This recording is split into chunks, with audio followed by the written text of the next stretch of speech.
ಜನ್ಮ ಕರ್ಮ ಚ ಮೇ ದಿವ್ಯಂ ಏವಂ ಯೋ ವೇತ್ತಿ ತತ್ವತಃ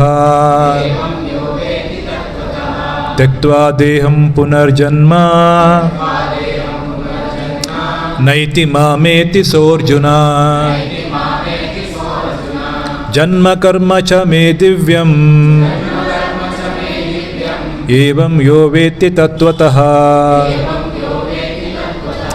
ತ್ಯಕ್ತ್ವಾ ದೇಹಂ ಪುನರ್ಜನ್ಮ ನೈತಿ ಮಾಮೇತಿ ಸೋರ್ಜುನ. ಪ್ರಭುಜಿ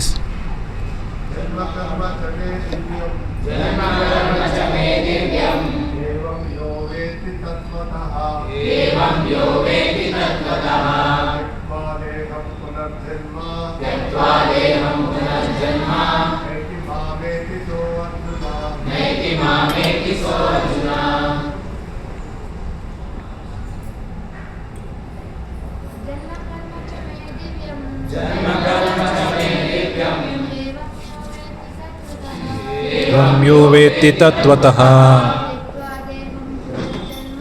ತ್ಯಕ್ತ್ವಾ ದೇಹಂ ಪುನರ್ಜನ್ಮ ನೈತಿ ಮಾಮೇತಿ ಸೋರ್ಜುನ.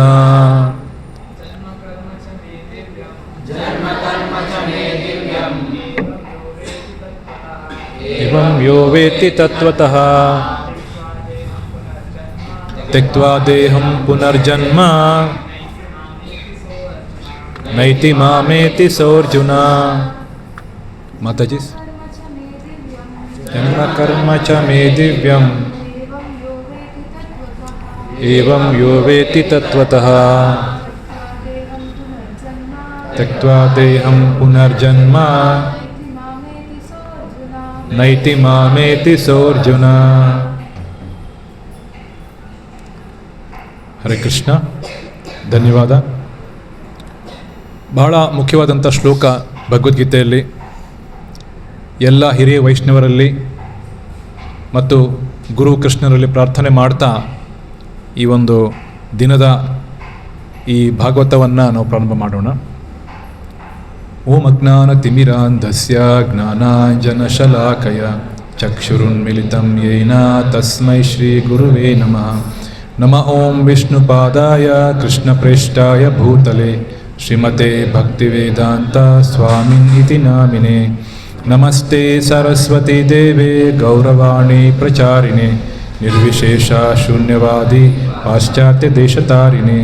ಜೈ ಶ್ರೀ ಕೃಷ್ಣ ಚೈತನ್ಯ ಪ್ರಭು ನಿತ್ಯಾನಂದ ಶ್ರೀ ಅದ್ವೈತ ಗದಾಧರ ಶ್ರೀವಾಸಾದಿ ಗೌರಭಕ್ತವೃಂದ. ಹರೇ ಕೃಷ್ಣ ಕೃಷ್ಣ ಕೃಷ್ಣ ಹರೇ ಹರೇ ಹರೇ ರಾಮ ರಾಮ ರಾಮ ಹರೇ ಹರೇ. ಮೂಕಂ ಕರೋತಿ ವಾಚಾಲಂ ಪಂಗುರ್ಲಂಘಯತೆ ಗಿರಿಂ ಯತ್ಕೃಪಾತಮಹಂ ವಂದೇ ಶ್ರೀಗುರು ದೀನತಾರಿಣಂ ಪರಮಾನಂದ ಮಾಧವಂ ಶ್ರೀ ಚೈತನ್ಯ ಈಶ್ವರಂ. ಹರಿ ಓಂ ತತ್ಸತ್. ಹರೇ ಕೃಷ್ಣ.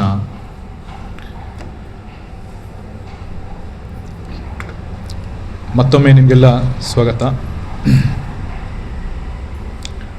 ಭಕ್ತಿ ಸೇವೆಯಲ್ಲಿ ನಾವೆಲ್ಲ ಮುಂದುವರಿತಾ ಇದ್ದೀವಿ. ಭಕ್ತಿ ಸೇವೆಯಲ್ಲಿ ನಾವು ಪ್ರಾಕ್ಟೀಸ್ ಮಾಡ್ತಾ ಇದ್ದೀವಿ. ಭಕ್ತಿ ಸೇವೆದು ಅಂತಿಮ ಉದ್ದೇಶ ಏನಾಗಿರಬೇಕು? ಒಂದು ಸಣ್ಣ ಐಸ್ ಬ್ರೇಕಿಂಗ್ ಪ್ರಶ್ನೆ ನಿಮಗೆ. ಭಕ್ತಿ ಸೇವೆದು ಅಂತಿಮ ಉದ್ದೇಶ ಏನು? ನಮ್ಮ ಭಕ್ತಿ ಸೇವೆದು ಗುರಿ ಏನು? ಕೃಷ್ಣ ಪ್ರೇಮ. ಓಕೆ. ನಮ್ಮ ಮನೆಗೆ ವಾಪಸ್ ಹೋಗೋದು. ಭಾಳ ಚೆನ್ನಾಗಿದೆ. Back to God it. Yes. ಬೇರೆ ಭಗವತ್ ಪ್ರೇಮವನ್ನು ಗಳಿಸ್ಕೊಳ್ಳುವಂಥದ್ದು. ಬಹಳ ಸಂತೋಷ. ಕೃಷ್ಣನ ಪ್ರೀತಿಗೆ ಪಾತ್ರ ಆಗೋದು ಬಹಳ ಒಳ್ಳೆಯದು. ಹರಿ ಬೋಲ್. ಎಸ್. ಭಗವಂತನ ಸೇವೆ ಮಾಡೋದು ಎಲ್ಲ ಸರಿ ಇದೆ. ಬಹಳ ಮುಖ್ಯವಾಗಿ ಶ್ರೀಲ ಪ್ರಭುಪಾದ ಏನು ಹೇಳ್ತಾರೆ ನಮಗೆ ಅಂತ ಹೇಳಿದ್ರೆ, ಇದೆಲ್ಲ ನೀವು ಹೇಳಿದ್ದೆಲ್ಲ ಭಾಳ ಚೆನ್ನಾಗಿದೆ, ಭಾಳ ಅರ್ಥಪೂರ್ಣವಾಗಿದೆ. ಶ್ರೀಲ ಪ್ರಭುಪಾದರು ನಮಗೆ ವಿಶೇಷವಾದಂಥ ಸೂಚನೆ ಕೊಡ್ತಾ ಇದ್ದಾರೆ. ಆಚಾರ್ಯರು ಚೈತನ್ಯ ಮಹಾಪ್ರಭು ಸೂಚನೆ ಕೊಡ್ತಾ ಇದ್ದಾರೆ. ಭಕ್ತಿ ಸೇವೆಯಲ್ಲಿ ನಾವು ಯಾರನ್ನ ತೃಪ್ತಿಪಡಿಸಬೇಕು? ಯಾರನ್ನು ತೃಪ್ತಿಪಡಿಸ್ಬೇಕು? ಭಗವಂತನ ತೃಪ್ತಿಪಡಿಸ್ಬೇಕು ಅಂತೇಳಿ. ಆದರೆ ಆಚಾರ್ಯರು ಮತ್ತು ಪರಂಪರೆ ಏನು ಹೇಳ್ತಾ ಇದೆ, ಭಗವಂತ ಈಗಾಗಲೇ ಸಂಪೂರ್ಣ ತೃಪ್ತರಾಗಿದ್ದಾರೆ, ಅವರು ನಿತ್ಯ ತೃಪ್ತ ಆಗಿದ್ದಾರೆ. ಭಕ್ತಿ ಸೇವೆಯಲ್ಲಿ ಬಹಳ ಮುಖ್ಯವಾದಂಥ ಉದ್ದೇಶ ಅಂದರೆ ಭಕ್ತರನ್ನು ತೃಪ್ತಿಪಡಿಸುವಂಥದ್ದು. ಭಕ್ತಿ ಸೇವೆಯಲ್ಲಿ 3 ಗುಣಗಳನ್ನು ಬಹಳ ವಿಶೇಷವಾಗಿ ಹೇಳ್ತಾರೆ. ಒಂದು ನಾಮಿ ರುಚಿ, ಭಗವಂತನ ನಾಮದಲ್ಲಿ ನಾವು ರುಚಿಯನ್ನು ಕಂಡುಕೋಬೇಕು, ಬಹಳ ಮುಖ್ಯ ಆಗಿರುವಂಥದ್ದು. ಎರಡನೇದಾಗಿ ವೈಷ್ಣವ ಸೇವಾ, ವೈಷ್ಣವರಿಗೆ ಸೇವೆ ಮಾಡುವಂಥದ್ದು, ಭಕ್ತರಿಗೆ ಸೇವೆ ಮಾಡುವಂಥದ್ದು. ಮೂರನೇದಾಗಿ ಜೀವದಯ, ಎಲ್ಲ ಜೀವಿಗಳ ಮೇಲೆ ವಿಶೇಷವಾದಂಥ ದಯೆಯನ್ನು ನಾವು ಬೆಳೆಸ್ಕೊಳ್ಬೇಕು. ಭಕ್ತಿ ಸೇವೆಯಲ್ಲಿ ನಾವೆಲ್ಲ ಕೇಳಿದ ತಕ್ಷಣ ಹೇಳ್ತೀವಿ ಭಗವಂತನ ತೃಪ್ತಿ ಮಾಡಬೇಕು, ಭಗವಂತನನ್ನು ಸಂತೃಪ್ತಿ ಮಾಡೋದೇ ಜೀವನದ ಗುರಿ ಅಂತ. ಆದರೆ ಭಕ್ತಿ ಸೇವೆಯಲ್ಲಿ ಬಹಳ ದೊಡ್ಡ ಜವಾಬ್ದಾರಿ ಅಂತ ಹೇಳಿದ್ರೆ, ಭಗವಂತ ತಾನು ತೃಪ್ತಿಯಾಗಿದ್ದಾರೆ, ಭಗವಂತನಿಗೆ ತೃಪ್ತಿ ಪಡುವಂಥ ಪ್ರಯತ್ನದಲ್ಲಿ ನಾವಿದ್ದೀವಿ ನಿಜ. ಬಹಳ ಮುಖ್ಯವಾಗಿ ಏನಂದರೆ ಭಕ್ತರನ್ನು ತೃಪ್ತಿಪಡಿಸಿ ಅಂತ ಕೇಳ್ತಾರೆ. ಎಲ್ಲರೂ ಆನಂದವಾಗಿ ನೀವು ಭಕ್ತಿ ಸೇವೆ ಮಾಡಿದಾಗ ನಮ್ಮ ಆನಂದದಲ್ಲಿ ಭಾಗವಹಿಸಲಿಕ್ಕಾಗಿ ಭಗವಂತ ಬರ್ತಾರೆ. ಬಹಳ ಮುಖ್ಯವಾಗಿರುವಂಥ ಒಂದು ಸಂದೇಶವನ್ನು ಪರಂಪರೆ ನಮಗೆ ಕೊಡ್ತಾ ಇದೆ. ಭಗವಂತನ ತೃಪ್ತಿ ಮಾಡುವಂಥ ಪ್ರಯತ್ನದಲ್ಲಿ ನಾವು ಭಕ್ತರನ್ನು ತೃಪ್ತಿ ಮಾಡೋದನ್ನು ಮರ್ತೋದ್ರೆ ಅದು ಹೇಗಿರುತ್ತೆ? ಭಾಳ ಚೆನ್ನಾಗಿರುತ್ತಾ? ಅಕಸ್ಮಾತ್ತಾಗಿ ನಿಮಗೆ ಮಂದಿರಕ್ಕೆ ಬರ್ತಾ ಇದ್ದೀರಾ, ಮಂದಿರದಲ್ಲಿ ನಿಮಗೆ ಗಮನಿಸೋರು ಯಾರೂ ಇಲ್ಲ, ನಿಮಗೆ ಕೇರ್ ಮಾಡೋರು ಯಾರೂ ಇಲ್ಲ, ಭಕ್ತಿ ಸೇವೆ ಮಾಡಲಿಕ್ಕೆ ನಿಮಗೆ ಉತ್ಸಾಹ ಬರುತ್ತಾ? ಇಲ್ಲ. ಆದರೆ ಮಂದಿರಕ್ಕೆ ಬಂದ ತಕ್ಷಣ ನಿಮಗೆ ಒಬ್ಬರು ಗಮನಿಸ್ತಾ ಇದ್ದಾರೆ, ನಿಮಗೆ ಭಾಳ ಕಾಳಜಿ ಕೊಡ್ತಾ ಇದ್ದಾರೆ ಅಂದರೆ ಏನಾಗುತ್ತೆ? ಅವಾಗ ನಿಮಗೆ ಭಕ್ತಿ ಸೇವೆದ ಉತ್ಸಾಹ ಬಹಳ ಜಾಸ್ತಿ ಆಗುತ್ತೆ. 1-2ರಷ್ಟು ಉತ್ಸಾಹದಿಂದ ನೀವು ಸೇವೆ ಮಾಡ್ತೀರ. ಹಾಗಾಗಿ ಭಕ್ತಿ ಸೇವೆದು ಮೂಲ ಉದ್ದೇಶ ಅಂತ ಹೇಳಿದ್ರೆ ಭಗವಂತನ ತೃಪ್ತಿಪಡಿಸೋದಕ್ಕೆ ಜೊತೆಯಲ್ಲಿ ಭಕ್ತರನ್ನ ಸಹ ನಾವು ಸಂತೃಪ್ತಿಯಾಗಿ ನೋಡ್ಕೋತಾ ಇದ್ದೀವಿ ಅನ್ನೋದು ಭಾಳ ಮುಖ್ಯ ಆಗಿದೆ. ಸೊ ಈ ಒಂದು ರಹಸ್ಯವನ್ನು ನಾವು ಯಾವತ್ತೂ ಮರಿಬಾರ್ದು, ಭಾಳ ಮುಖ್ಯವಾಗಿ ಗಮನ ಇಟ್ಕೋಬೇಕು. ಈ ದಿನ ನಾವು ಭಗವಂತನ ದಿವ್ಯ ಲೀಲೆ ಬಗ್ಗೆ ಚರ್ಚೆ ಮಾಡ್ತಾ ಇಲ್ಲ. ಭಗವಂತನ ಲೀಲೆಗಳು ಅಪಾರವಾಗಿದೆ, ಆದರೆ ಕೆಲವೊಂದು ಲೀಲೆಗಳ ಬಗ್ಗೆ ಚರ್ಚೆ ಮಾಡ್ತಾ ಇದ್ದೀವಿ. ಅದರಲ್ಲಿ ವಿಶೇಷವಾಗಿ ಭಗವಂತ ಹೇಗೆ ನಮ್ಮ ದುರ್ಗುಣಗಳನ್ನು ನಾಶ ಮಾಡೋ ಪ್ರತೀಕವಾಗಿ ರಾಕ್ಷಸರನ್ನು ಕೊಂದರು ಅಂತ. ಸಾಮಾನ್ಯವಾಗಿ ಆಧ್ಯಾತ್ಮಿಕ ಜಗತ್ತು ಮತ್ತು ಭೌತಿಕ ಜಗತ್ತಿನ ಮಧ್ಯದಲ್ಲಿ ಇರುವಂಥ ಅಂತರ ಏನು ಅನ್ನೋದನ್ನು ನಾವು ಗಮನಿಸೋದಾದರೆ ಏನು ಅಂತರ ಇದೆ? ನಾವು ಕಂಡಂತೆ ನಮಗೆ ತಿಳಿದಿರೋ ಪ್ರಕಾರ ಏನು ವ್ಯತ್ಯಾಸ ಇದೆ? ಆಧ್ಯಾತ್ಮಿಕ ಜಗತ್ತು ಮತ್ತು ನಾವು ವಾಸ ಮಾಡ್ತಾ ಇರುವಂಥ ಭೌತಿಕ ಜಗತ್ತು, ಇದ್ರ ಮಧ್ಯದಲ್ಲಿ ಅಂತರ ಏನು? ಏನಿದೆ? ಪ್ರತಿಬಿಂಬ ಇದೆ, ಅಂದರೆ ರಿಫ್ಲೆಕ್ಷನ್ ಇದೆ. ಅಂತರ ಏನಿಲ್ವಾ? ಡಿಫ್ರೆನ್ಸ್ ಏನಿಲ್ವಾ? ಅದು ಸತ್ಯ ಇದೆ, ಇದು ಮಿಥ್ಯೆ ಇದೆ ಅಂತನಾ? ಓಕೆ. ಇನ್ನೇನು ಇದ್ರ ಬಗ್ಗೆ ರಿಫ್ಲೆಕ್ಷನ್ ಹೇಳ್ಬೋದು? ಶಾಶ್ವತ ಆಗಿದೆ. ಮತ್ತೆ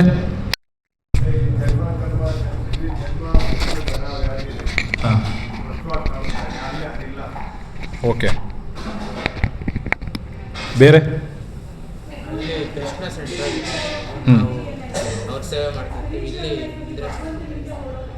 ಹಾಂ,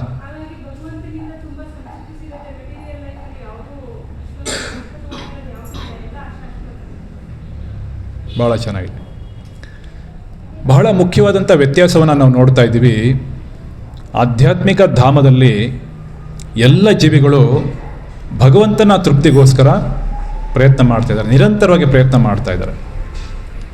ಭೌತಿಕ ಸೃಷ್ಟಿ ಮಾಡಿರೋದು ಏನಕ್ಕೆ ಅಂತ ಹೇಳಿದ್ರೆ, ಯಾವ ಜೀವಿಗಳು ತಮ್ಮ ತೃಪ್ತಿಗೋಸ್ಕರ ಹಾತೊರಿತಾ ಇದ್ರು ಅವ್ರಿಗೋಸ್ಕರ ಭೌತಿಕ ಜಗತ್ತನ್ನು ಭಗವಂತ ಸೃಷ್ಟಿ ಮಾಡಿದ್ದಾರೆ. ನೋಡಿ, ಒಂದು ತಂದೆ ತಾಯಿಗಳಿಗೆ ಒಂದು 10 ಜನ ಮಕ್ಕಳು ಅಥವಾ 5 ಜನ ಮಕ್ಕಳಿದ್ರೆ ಎಲ್ಲರೂ ತಂದೆ ತಾಯಿಗೆ ವಿಧೇಯರಾಗಿರ್ತಾರ? ಎಲ್ಲ ಮಕ್ಕಳು ತಂದೆ ತಾಯಿಗೆ ವಿಧೇಯರಾಗಿರ್ತಾರ? ಕೆಲವರು ತಂದೆ ತಾಯಿಗೆ ಭಾಳ ಆಪ್ಯಾಯತೆಯಿಂದ ತಂದೆ ತಾಯಿಗಳನ್ನು ನೋಡ್ಕೊಳ್ತಾರೆ, ಗೌರವ ಭಾವದಿಂದ ನೋಡ್ಕೊಳ್ತಾರೆ. ಕೆಲವರು ತಂದೆ ತಾಯಿನ ನಿಂದಿಸ್ತಾರೆ, ಮನೆ ಬಿಟ್ಟು ಹೊರಗಡೆ ಹೋಗ್ತಾರೆ. ಸೊ ಆ ರೀತಿ ಭಗವಂತ 2 ಜೀವಿಗಳ ಬಗ್ಗೆ ಭಗವದ್ಗೀತೆಯಲ್ಲಿ ನಮಗೆ ತಿಳುವಳಿಕೆ ಕೊಡ್ತಾ ಇದ್ದಾರೆ. ಕೆಲವರನ್ನು ಕ್ಷರ ಅಂತ ಕರೀತಾರೆ. ಕ್ಷರ ಅಂದರೆ ಅವರು ಕೆಳಗಡೆ ಬೀಳೋವಂಥವ್ರು. ಇನ್ನು ಕೆಲವರು ಅಕ್ಷರ. ಭಗವಂತನ ಧಾಮ ಬಿಟ್ಟು ಅವ್ರು ಯಾವತ್ತೂ ಬರೋದಿಲ್ಲ. ಭಗವಂತನ ಸೇವೆಗೋಸ್ಕರ ಬರ್ತಾರೆ, ಅದು ಎರಡನೇ ವಿಚಾರ. ಆದರೆ ಭಗವಂತನ ಬಿಟ್ಟು ಬರುವಂಥ ಜೀವಿಗಳಿಗೆ ಏನಿದೆ, ಭಗವಂತ ಒಂದು ಸೃಷ್ಟಿಯನ್ನು ಮಾಡಿದರೆ ಅದೇ ಭೌತಿಕ ಸೃಷ್ಟಿ ಅಂತ ಹೇಳ್ತೀವಿ. ವ್ಯತ್ಯಾಸ ಇಷ್ಟೇ, ಭಗವಂತನ ಧಾಮದಲ್ಲಿ ಪ್ರತಿಯೊಬ್ಬರೂ ಸಹ ಅಲ್ಲಿರುವಂಥವರೆಲ್ಲ ಅಕ್ಷರ, ಅಂದರೆ ಭಗವಂತನ ತೃಪ್ತಿಗೋಸ್ಕರ ಕೆಲಸ ಮಾಡ್ತಾ ಇದ್ದಾರೆ. ಯಾರು ಯಾವ ಬೇರೆ ಉದ್ದೇಶ ಅವ್ರಿಗೆ ಇಲ್ಲ. ಸಂಪೂರ್ಣವಾಗಿ ಭಗವಂತನ ಸಂತೃಪ್ತಿ ಅವ್ರಿಗೆ ಭಾಳ ಮುಖ್ಯ ಆಗಿದೆ. ಆದರೆ ಯಾವಾಗ ನಾವು ಅಲ್ಲಿರುವಂಥ ಜೀವಿಗಳು ಕೆಲವರು ಕಾಮ, ಕ್ರೋಧ, ಲೋಭ, ಮೋಹ, ಮದ, ಮಾತ್ಸರ್ಯಗಳ ವಶಕ್ಕೆ ಬಿದ್ದುಬಿಡ್ತಾರೆ, ಯಾವುದೋ ಒಂದು ಪ್ರಲೋಭನೆಗೆ ಬೀಳ್ತಾರೆ, ಆಗ ಕ್ಷರ ಅಂದರೆ ಪತನ ಆಗ್ತಾರೆ, ಭೌತಿಕ ಜಗತ್ತಿಗೆ ವಾಪಸ್ ಬರ್ತಾರೆ, ಇಲ್ಲಿಗೆ ಬರ್ತಾರೆ. ಇಲ್ಲಿಗೆ ಬಂದಾಗ ಈ ಭೌತಿಕ ಜೀವನದಲ್ಲಿ ಪ್ರತಿಯೊಬ್ಬರೂ ಸಹ ಒಂದು ಒಳ್ಳೆಯ ಜೀವನವನ್ನು ಭಗವಂತ ಕೊಡ್ತಾರೆ, ಇಲ್ಲ ಅಂತ ಹೇಳ್ತಾ ಇಲ್ಲ. ಶಾಸ್ತ್ರಗಳಲ್ಲಿ ಹೇಳ್ತಾರೆ ಪ್ರತಿಯೊಂದು ಜೀವಿ ಬ್ರಹ್ಮ ಆಗಿ ಭೌತಿಕ ಸೃಷ್ಟಿಗೆ ಬರ್ತಾರೆ ಅಂತ. ಅವರವ್ರಿಗೆ ಯೋಗ್ಯತೆಗೆ ಅನುಗುಣವಾಗಿ ಬ್ರಹ್ಮ, ದೊಡ್ಡ ದೊಡ್ಡ ದೇವತೆಗಳ ಸ್ಥಾನದಲ್ಲಿ ಅವರು ಬರ್ತಾರೆ. ಅಲ್ಲಿಂದ ಪತನ ಆಗಿ ಆಗಿ ಆಗಿ ಆಗಿ ಕೊನೆಗೆ ಒಂದು ಕ್ರಿಮಿಕೀಟ ಆಗಿ ಜನ್ಮ ಸಿಗುವಂಥ ಒಂದು ಪರಿಸ್ಥಿತಿ ನಮಗೆ ಬರುತ್ತೆ. ಇಷ್ಟೆಲ್ಲ ಇದ್ದರೂ ಕೂಡ ನಾವು ತಿಳ್ಕೊಬೇಕಾಗಿರುವಂಥ ಬಹಳ ಮುಖ್ಯವಾದ ಸಂಗತಿ ಏನಂದರೆ, ಆಧ್ಯಾತ್ಮಿಕ ಧಾಮದಲ್ಲಿ ಪ್ರತಿಯೊಬ್ಬರೂ ಸಹ ಒಬ್ಬರ ಸೇವೆಗೆ ಇನ್ನೊಬ್ಬರು ಸಹಕಾರವನ್ನು ಕೊಡ್ತಾರೆ. ಆದರೆ ಭೌತಿಕ ಜಗತ್ತಲ್ಲಿ ಎಲ್ಲ ಕಡೆ ಏನಿದೆ, ಅಸಹನೆ, ಕಲಹ ಮತ್ತು ಎಲ್ಲ ಅವಗುಣಗಳು, ದುರ್ಗುಣಗಳಿಂದ ಇದು ತುಂಬಿರೋದ್ರಿಂದ ಭೌತಿಕ ಜಗತ್ತು ಯಾವಾಗಲೂ ಸಹ ಅಶಾಂತ ಆಗಿರುತ್ತೆ. ಕೃಷ್ಣ ಭಕ್ತರು ಸದಾಕಾಲ ತೃಪ್ತಿಯಿಂದ ಇರ್ತಾರೆ. ಕೃಷ್ಣನನ್ನು ಹೊರತುಪಡಿಸಿ ಯಾರೆಲ್ಲ ಜೀವನವನ್ನು ಸುಖವಾಗಿ ನಡೆಸಬೇಕು ಅಥವಾ ಆನಂದ ಪಡಿಬೇಕು ಅಂತ ಯೋಚನೆ ಮಾಡ್ತಾರೆ, ಅವರೆಲ್ಲ ಅತೃಪ್ತರಾಗಿರ್ತಾರೆ. ಮುಕ್ತಿ ಸಿದ್ಧಿ ಕಾಮಿ ಸಕಲೈ ಅಶಾಂತ. ಸಿದ್ಧಿ, ಮುಕ್ತಿ, ಭುಕ್ತಿ ಕಾಮಿ ಸಕಲೈ ಅಶಾಂತ. ಎಲ್ಲರೂ ಅಶಾಂತವಾಗಿದ್ದಾರೆ. ಮುಕ್ತಿಯನ್ನು ಪಡ್ಕೋಬೇಕು ಅಂತ ಬಯಸ್ತಾ ಇರೋರು, ಸಿದ್ಧಿಯನ್ನು ಪಡ್ಕೋಬೇಕು ಅಂತ ಬಯಸ್ತಾ ಇರೋರು, ಇವರೆಲ್ಲರೂ ಸಹ ಅಶಾಂತವಾಗಿದ್ದಾರೆ. ಕೃಷ್ಣ ಭಕ್ತ ನಿಷ್ಕಾಮ ಅತಯವ ಶಾಂತ. ಅವ್ರಿಗೇನು ಬೇರೆ ಥರದ್ದು ಯೋಚನೆಯೇ ಇಲ್ಲ ಕೃಷ್ಣನ ಬಿಟ್ಟು. ಅದಕ್ಕಾಗಿ ಅವರೇನಾಗಿದ್ದಾರೆ, ಭಾಳ ಶಾಂತವಾಗಿದ್ದಾರೆ. ಇಲ್ಲಿ ಬಯಸ್ತಾ ಇರೋವಂಥದ್ದು ಯಾವುದೂ ಇಲ್ಲ, ಬೇರೆ ಯಾರು ಕೂಡ ಶಾಂತಿ ಮತ್ತು ನೆಮ್ಮದಿಯನ್ನು ಬಯಸ್ತಾ ಇದ್ದಾರೆ. ಮತ್ತು ನಿಷ್ಕಲ್ಮಶವಾದಂಥ ಪ್ರೀತಿಯನ್ನು ಪ್ರತಿಯೊಬ್ಬರು ಬಯಸ್ತಾ ಇದ್ದಾರೆ. ಅದನ್ನು ಬಯಸಿ ನಾವು ಆಧ್ಯಾತ್ಮಿಕ ಧಾಮದಲ್ಲಿ ಇದ್ದವರು ಭೌತಿಕ ಜಗತ್ತಿಗೆ ಬಂದಿದ್ದೀವಿ. ಆದರೆ ಈ ಭೌತಿಕ ಜಗತ್ತಲ್ಲಿ ನಾವು ಏನು ಅಪೇಕ್ಷೆ ಪಟ್ಟಿದ್ವೋ ಅದು ಯಾವುದು ನಮಗೆ ಸಿಗ್ತಾ ಇಲ್ಲ. ಕಾರಣ ಏನು, ಭೌತಿಕ ಜಗತ್ತಿಗೆ ಬಂದು ಬಿದ್ದಿದ ತಕ್ಷಣ ನಮಗೆ ಯಾವ ರೀತಿ ಶುದ್ಧವಾದಂಥ ಮಳೆ ನೀರು ಭೂಮಿಗೆ ಬಂದು ಬಿದ್ದಾಗ ಅದು ಕಲ್ಮಶ ಆಗೋಗುತ್ತೆ, ನಮ್ಮಲ್ಲೂ ಸಹ ಕಲ್ಮಶ ಏನಾಗುತ್ತೆ, ಬಂದ್ಬಿಡುತ್ತೆ. 3 ಗುಣಗಳಿಂದ ಕಲ್ಮಶ ಬರುತ್ತೆ. ಸತ್ವಗುಣ, ರಜಗುಣ ಮತ್ತು ತಮಗುಣದ ಕಲ್ಮಶ ಬಂದ್ಬಿಟ್ಟಿದೆ. ಆದರೆ ಭಾಳ ಮುಖ್ಯವಾಗಿ ನಾವು ಅಪೇಕ್ಷೆ ಪಡ್ತಾ ಇದ್ದೇನೆಂದರೆ ನಿಷ್ಕಲ್ಮಶವಾದಂಥ ಪ್ರೇಮವನ್ನು ಅಪೇಕ್ಷೆ ಪಡ್ತಾ ಇದ್ದೀವಿ ಪ್ರತಿಯೊಬ್ಬರೂ ಕೂಡ. ಅದು ಸತ್ಯ ಆಗಿರುವಂಥ ಸಂಗತಿ. ಬೇರೆ ಏನೂ ಬೇಕಾಗಿಲ್ಲ ನಮಗೆ, ಬೇರೆ ಏನೂ ನಮಗೆ ಆನಂದವನ್ನು ಕೊಡೋದಿಲ್ಲ. ಭಾಳ ದೊಡ್ಡ ಐಶ್ವರ್ಯ ಆಗಲಿ, ಭಾಳ ದೊಡ್ಡ ಸಂಪತ್ತಾಗಲಿ ಅಥವಾ ಭಾಳ ದೊಡ್ಡ ಹುದ್ದೆ ಆಗಲಿ ನಮಗೆ ಆನಂದವನ್ನು ಕೊಡೋದಿಲ್ಲ. ನಮಗೆ ಆನಂದ ಕೊಡೋದೇನು, ನಿಷ್ಕಲ್ಮಶವಾದಂತಹ ಪ್ರೀತಿನೇ ನಮಗೆ ಆನಂದ ಕೊಡುತ್ತೆ. ಒಂದ್ಸರಿ ಹೀಗೆ ನಾನು ಒಂದು ಟ್ರೈನಲ್ಲಿ ಬುಕ್ ಡಿಸ್ಟ್ರಿಬ್ಯೂಷನ್ ಮಾಡ್ತಾಯಿದ್ದೆ. ಆಗ ಒಬ್ಬರು ವ್ಯಕ್ತಿಗೆ ನಾನು ಭೇಟಿ ಮಾಡಿದೆ. ಸರ್ ದಯವಿಟ್ಟು ನೀವು ಭಗವದ್ಗೀತಾ ತಗೊಳ್ಳಿ ಅಂತೇಳಿ ಅವ್ರಿಗೆ ಪ್ರಾರ್ಥನೆ ಮಾಡ್ತಾಯಿದ್ದೆ. ಅವ್ರು ಹೇಳಿದ್ರು ನನ್ನ ಹತ್ರ ಭಗವದ್ಗೀತಾ ಇದೆ. ಅವ್ರ ವ್ಯಕ್ತಿ ಭಾಳ ಬೇಜಾರಲ್ಲಿದ್ದರು ಸ್ವಲ್ಪ. ನಾನು ಕೇಳಿದೆ, ನಿಮ್ಮ ಹತ್ರ ಭಗವದ್ಗೀತೆ ಇದೆಯಾ? ಓಕೆ ಸರಿ, ನಿಮ್ಮ ತಂದೆಯವ್ರಿಗೆ ತಗೊಳ್ಳಿ ಅಂತ. ಇಲ್ಲ, ನಮ್ಮ ತಂದೆಯವ್ರ ಹತ್ರನೂ ಇದೆ ಭಗವದ್ಗೀತಾ. ಓಕೆ, ಏನು ಮಾಡೋದು, ಬುಕ್ ಡಿಸ್ಟ್ರಿಬ್ಯೂಷನ್ಸ್ ಏನು ಮಾಡ್ತಾರೆ, ಪ್ರಯತ್ನ ಮಾಡ್ತಾರೆ, ಮುಂದೆ ಹೋಗ್ತಾರೆ. ನಾನು ಸ್ವಲ್ಪ ನೆಕ್ಸ್ಟ್ ಬೋಗಿಗೆ ಹೋದೆ. ನನ್ನನ್ನು ಹಿಂಬಾಲಿಸ್ಕೊಂಡು ಬಂದರು ಅವರು. ಪ್ರಭು ದಯಮಾಡಿ ಭಗವದ್ಗೀತಾ ಕೊಡಿ ಅಂತ ಹೇಳಿದೆ. ನಾನು ಕೇಳಿದೆ, ನಿಮ್ಮ ಹತ್ರ ಆಗಲೇ ಭಗವದ್ಗೀತಾ ಇದೆ ಅಂತ ಹೇಳಿದ್ರಿ, ನಮ್ಮ ತಂದೆಯವ್ರಿಗೆ ಅಂದರು. ಅವ್ರ ಹತ್ರನೂ ಇದೆ ಅಂದ್ರಲ್ಲ ಅಂತ. ಇಲ್ಲ ಒಂದು ಕೊಡಿ, ಕಾಪಿ ನಾನು ತಗೋತೀನಿ ಅಂತ. ನಾನು ಆಮೇಲೆ ಸ್ವಲ್ಪ ಡೀಟೇಲಾಗಿ ಕೇಳಿದೆ, ನಿಮ್ಮ ಹತ್ರ ಭಗವದ್ಗೀತೆ ಇದ್ದರೂ ಕೂಡ ನೀವು ತಗೋತಾ ಇದ್ದೀರಾ, ಭಾಳ ಸಂತೋಷ, ಹೇಗೆ ಅಂತ. ಅವ್ರು ಹೇಳಿದ್ರು, ಸುಮಾರು 6 ತಿಂಗಳಿಂದ ನನ್ನ ಜೀವನದಲ್ಲಿ ಏನೂ ಸರಿಯಾಗಿ ನಡೀತಾ ಇಲ್ಲ. ಎಲ್ಲರೂ ಕೂಡ ನನಗೆ ನಿಂದನೆ ಮಾಡ್ತಾಯಿದ್ದಾರೆ. ಆಫೀಸ್ಗೆ ಹೋದರೆ ಬಾಸ್ ಹತ್ರ ಬೈಸ್ಕೊತಾ ಇದ್ದೀನಿ, ಮನೆಗೆ ಹೋದರೆ ಹೆಂಡತಿ ಹತ್ರ ಬಯಸ್ಕೊತಾ ಇದ್ದೀನಿ, ಮಕ್ಕಳು ನನಗೆ ಸರಿಯಾಗಿ ಗೌರವ ಕೊಡ್ತಾ ಇಲ್ಲ, ಮನೇಲಿ ಅಶಾಂತಿ ಆಗಿಬಿಟ್ಟಿದೆ ತುಂಬ. ಈ 6 ತಿಂಗಳಲ್ಲಿ ನನ್ನನ್ನು ನೋಡಿ ಸ್ವಲ್ಪ ನಕ್ಕಿದ್ದು ಅಂದರೆ ಅದು ನೀವು ಮಾತ್ರನೇ. ಅದಕ್ಕೆ ನಿಮ್ಮ ಹತ್ರ ನಾನು ಭಗವದ್ಗೀತೆ ತಗೋತಾ ಇದ್ದೀನಿ ಅಂತ. ಭಾಳ ಸಂತೋಷ ಆಯಿತು. ಸ್ವಲ್ಪ ಮುಂಚೆನೇ ಹೇಳಿದರೆ ಇನ್ನು ಸ್ವಲ್ಪ ಜೋರಾಗಿ ನಗ್ತಾ ಇದ್ದೆ, ಎಂಟೈರ್ ಭಾಗವತಂ ಸೆಟ್ಟೇ ಕೊಡ್ತಾ ಇದ್ದೆ ನಿಮಗೆ ಅಂತೇಳಿ. ಸೊ ಆ ರೀತಿ ಈ ಕಾಲದಲ್ಲಿ ಏನಾಗಿದೆ, ಎಲ್ಲರೂ ಅಸಂತೃಪ್ತಿಯಿಂದ ಇದ್ದಾರೆ. ಯಾರಲ್ಲಿ ಮನಸ್ಸಲ್ಲಿ ನೆಮ್ಮದಿ ಇಲ್ಲ, ಶಾಂತಿ ಇಲ್ಲ. ಕಾರಣ ಏನೋ ಒಂದು ಸ್ವಾರ್ಥ ಸಾಧನೆಗೋಸ್ಕರ ನಾವೆಲ್ಲ ಇಲ್ಲಿ ಬಂದಿದ್ದೀವಿ. ಅದೇ ಒಂದು ಸ್ವಾರ್ಥ ಸಾಧನೆನ ಕೆಲವು ಸರಿ ಭಕ್ತಿ ಸೇವೆಯಲ್ಲೂ ಸಹ ನಾವು ಮಾಡೋದಕ್ಕೆ ಪ್ರಯತ್ನ ಪಡ್ತೀವಿ. ಹಾಗಾಗಿ ಭಕ್ತಿ ಸೇವೆಗೆ ಬಂದ ಮೇಲೆ ಕೂಡ ನಮಗೂ ಕೆಲವು ಸರಿ ಅತೃಪ್ತಿ ಆಗ್ತೀವಿ. ಆ ಥರ ನಿಮಗೆ ಅನುಭವ ಆಗಿದೆಯಾ?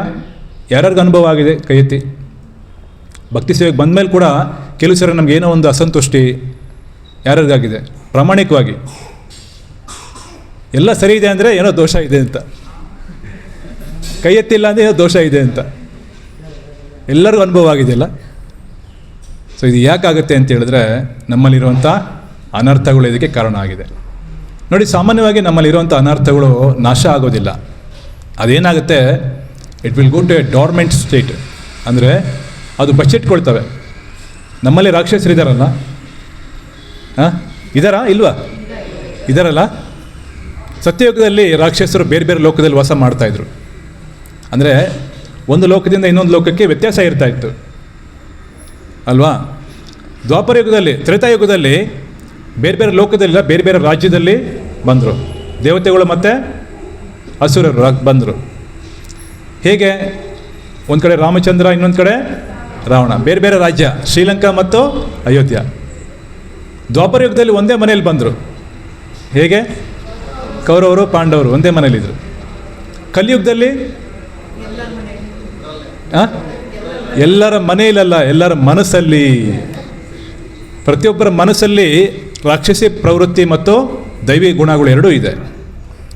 ನಾವು ಯಾವಾಗ ಸ್ವಲ್ಪ ಭಕ್ತಿ ಸೇವೆಗೆ ಬರ್ತೀವಿ, ಭಕ್ತಿ ಸೇವೆದ ಹಂತವಾಗಿ ಮುಂದೆ ಹೋಗ್ತಾ ಇರ್ತೀವಿ. ಉದಾಹರಣೆಗೆ ಆದೌ ಶ್ರದ್ಧಾ ತತಃ ಸಾಧು ಸಂಘ, ತಥೋ ಅನರ್ಥ ತಥೋ ಭಜನ ಕ್ರಿಯಾ. ಸಾಧು ಸಂಘ ಆದಮೇಲೆ ಏನು ಬರುತ್ತೆ? ಭಜನ ಕ್ರಿಯೆ ಬರುತ್ತೆ. ಭಜನ ಕ್ರಿಯೆ ಆದಮೇಲೆ ಅನರ್ಥ ನಿವೃತ್ತಿ. ಶ್ರದ್ಧೆ ಇಟ್ಕೊಂಡು ಮಂದಿರಕ್ಕೆ ಬರ್ತೀವಿ, ಅದಾದಮೇಲೆ ಸಾಧು ಸಂಘ ಮಾಡ್ತೀವಿ. ಅದು ಶ್ರದ್ಧಾ ತತಃ ಸಾಧು ಸಂಗೋಥ ಭಜನ ಕ್ರಿಯೆ. ಸ್ವಲ್ಪ ಭಕ್ತಿ ಸೇವೆ ಮಾಡ್ತಾ ಮಾಡ್ತಾ ಭಜನ ಕ್ರಿಯೆ ಮಾಡ್ತೀವಿ. ಭಜನ ಕ್ರಿಯೆ ಅಂದರೆ ಪ್ರಭುಗಳು ಹೇಳ್ತಾರೆ, ದೇವಸ್ಥಾನಕ್ಕೆ ಬಂದರೆ, ಪ್ರಭು ನೀವು ಚಾಂಟಿಂಗ್ ಮಾಡಬೇಕು. ಎಷ್ಟು ಮಾಲೆ ಮಾಡಬೇಕು? 16 ಮಾಲೆ ಮಾಡಬೇಕು. ಹೇಳ್ತೀವಿ, ಸ್ವಲ್ಪ ಜಾಸ್ತಿ ಆಯಿತು ಪ್ರಭು, ಸರಿ 8 ಮಾಲೆ ಮಾಡಿ. ಕನ್ಸೆಷನ್ ತಗೋತೀವಿ.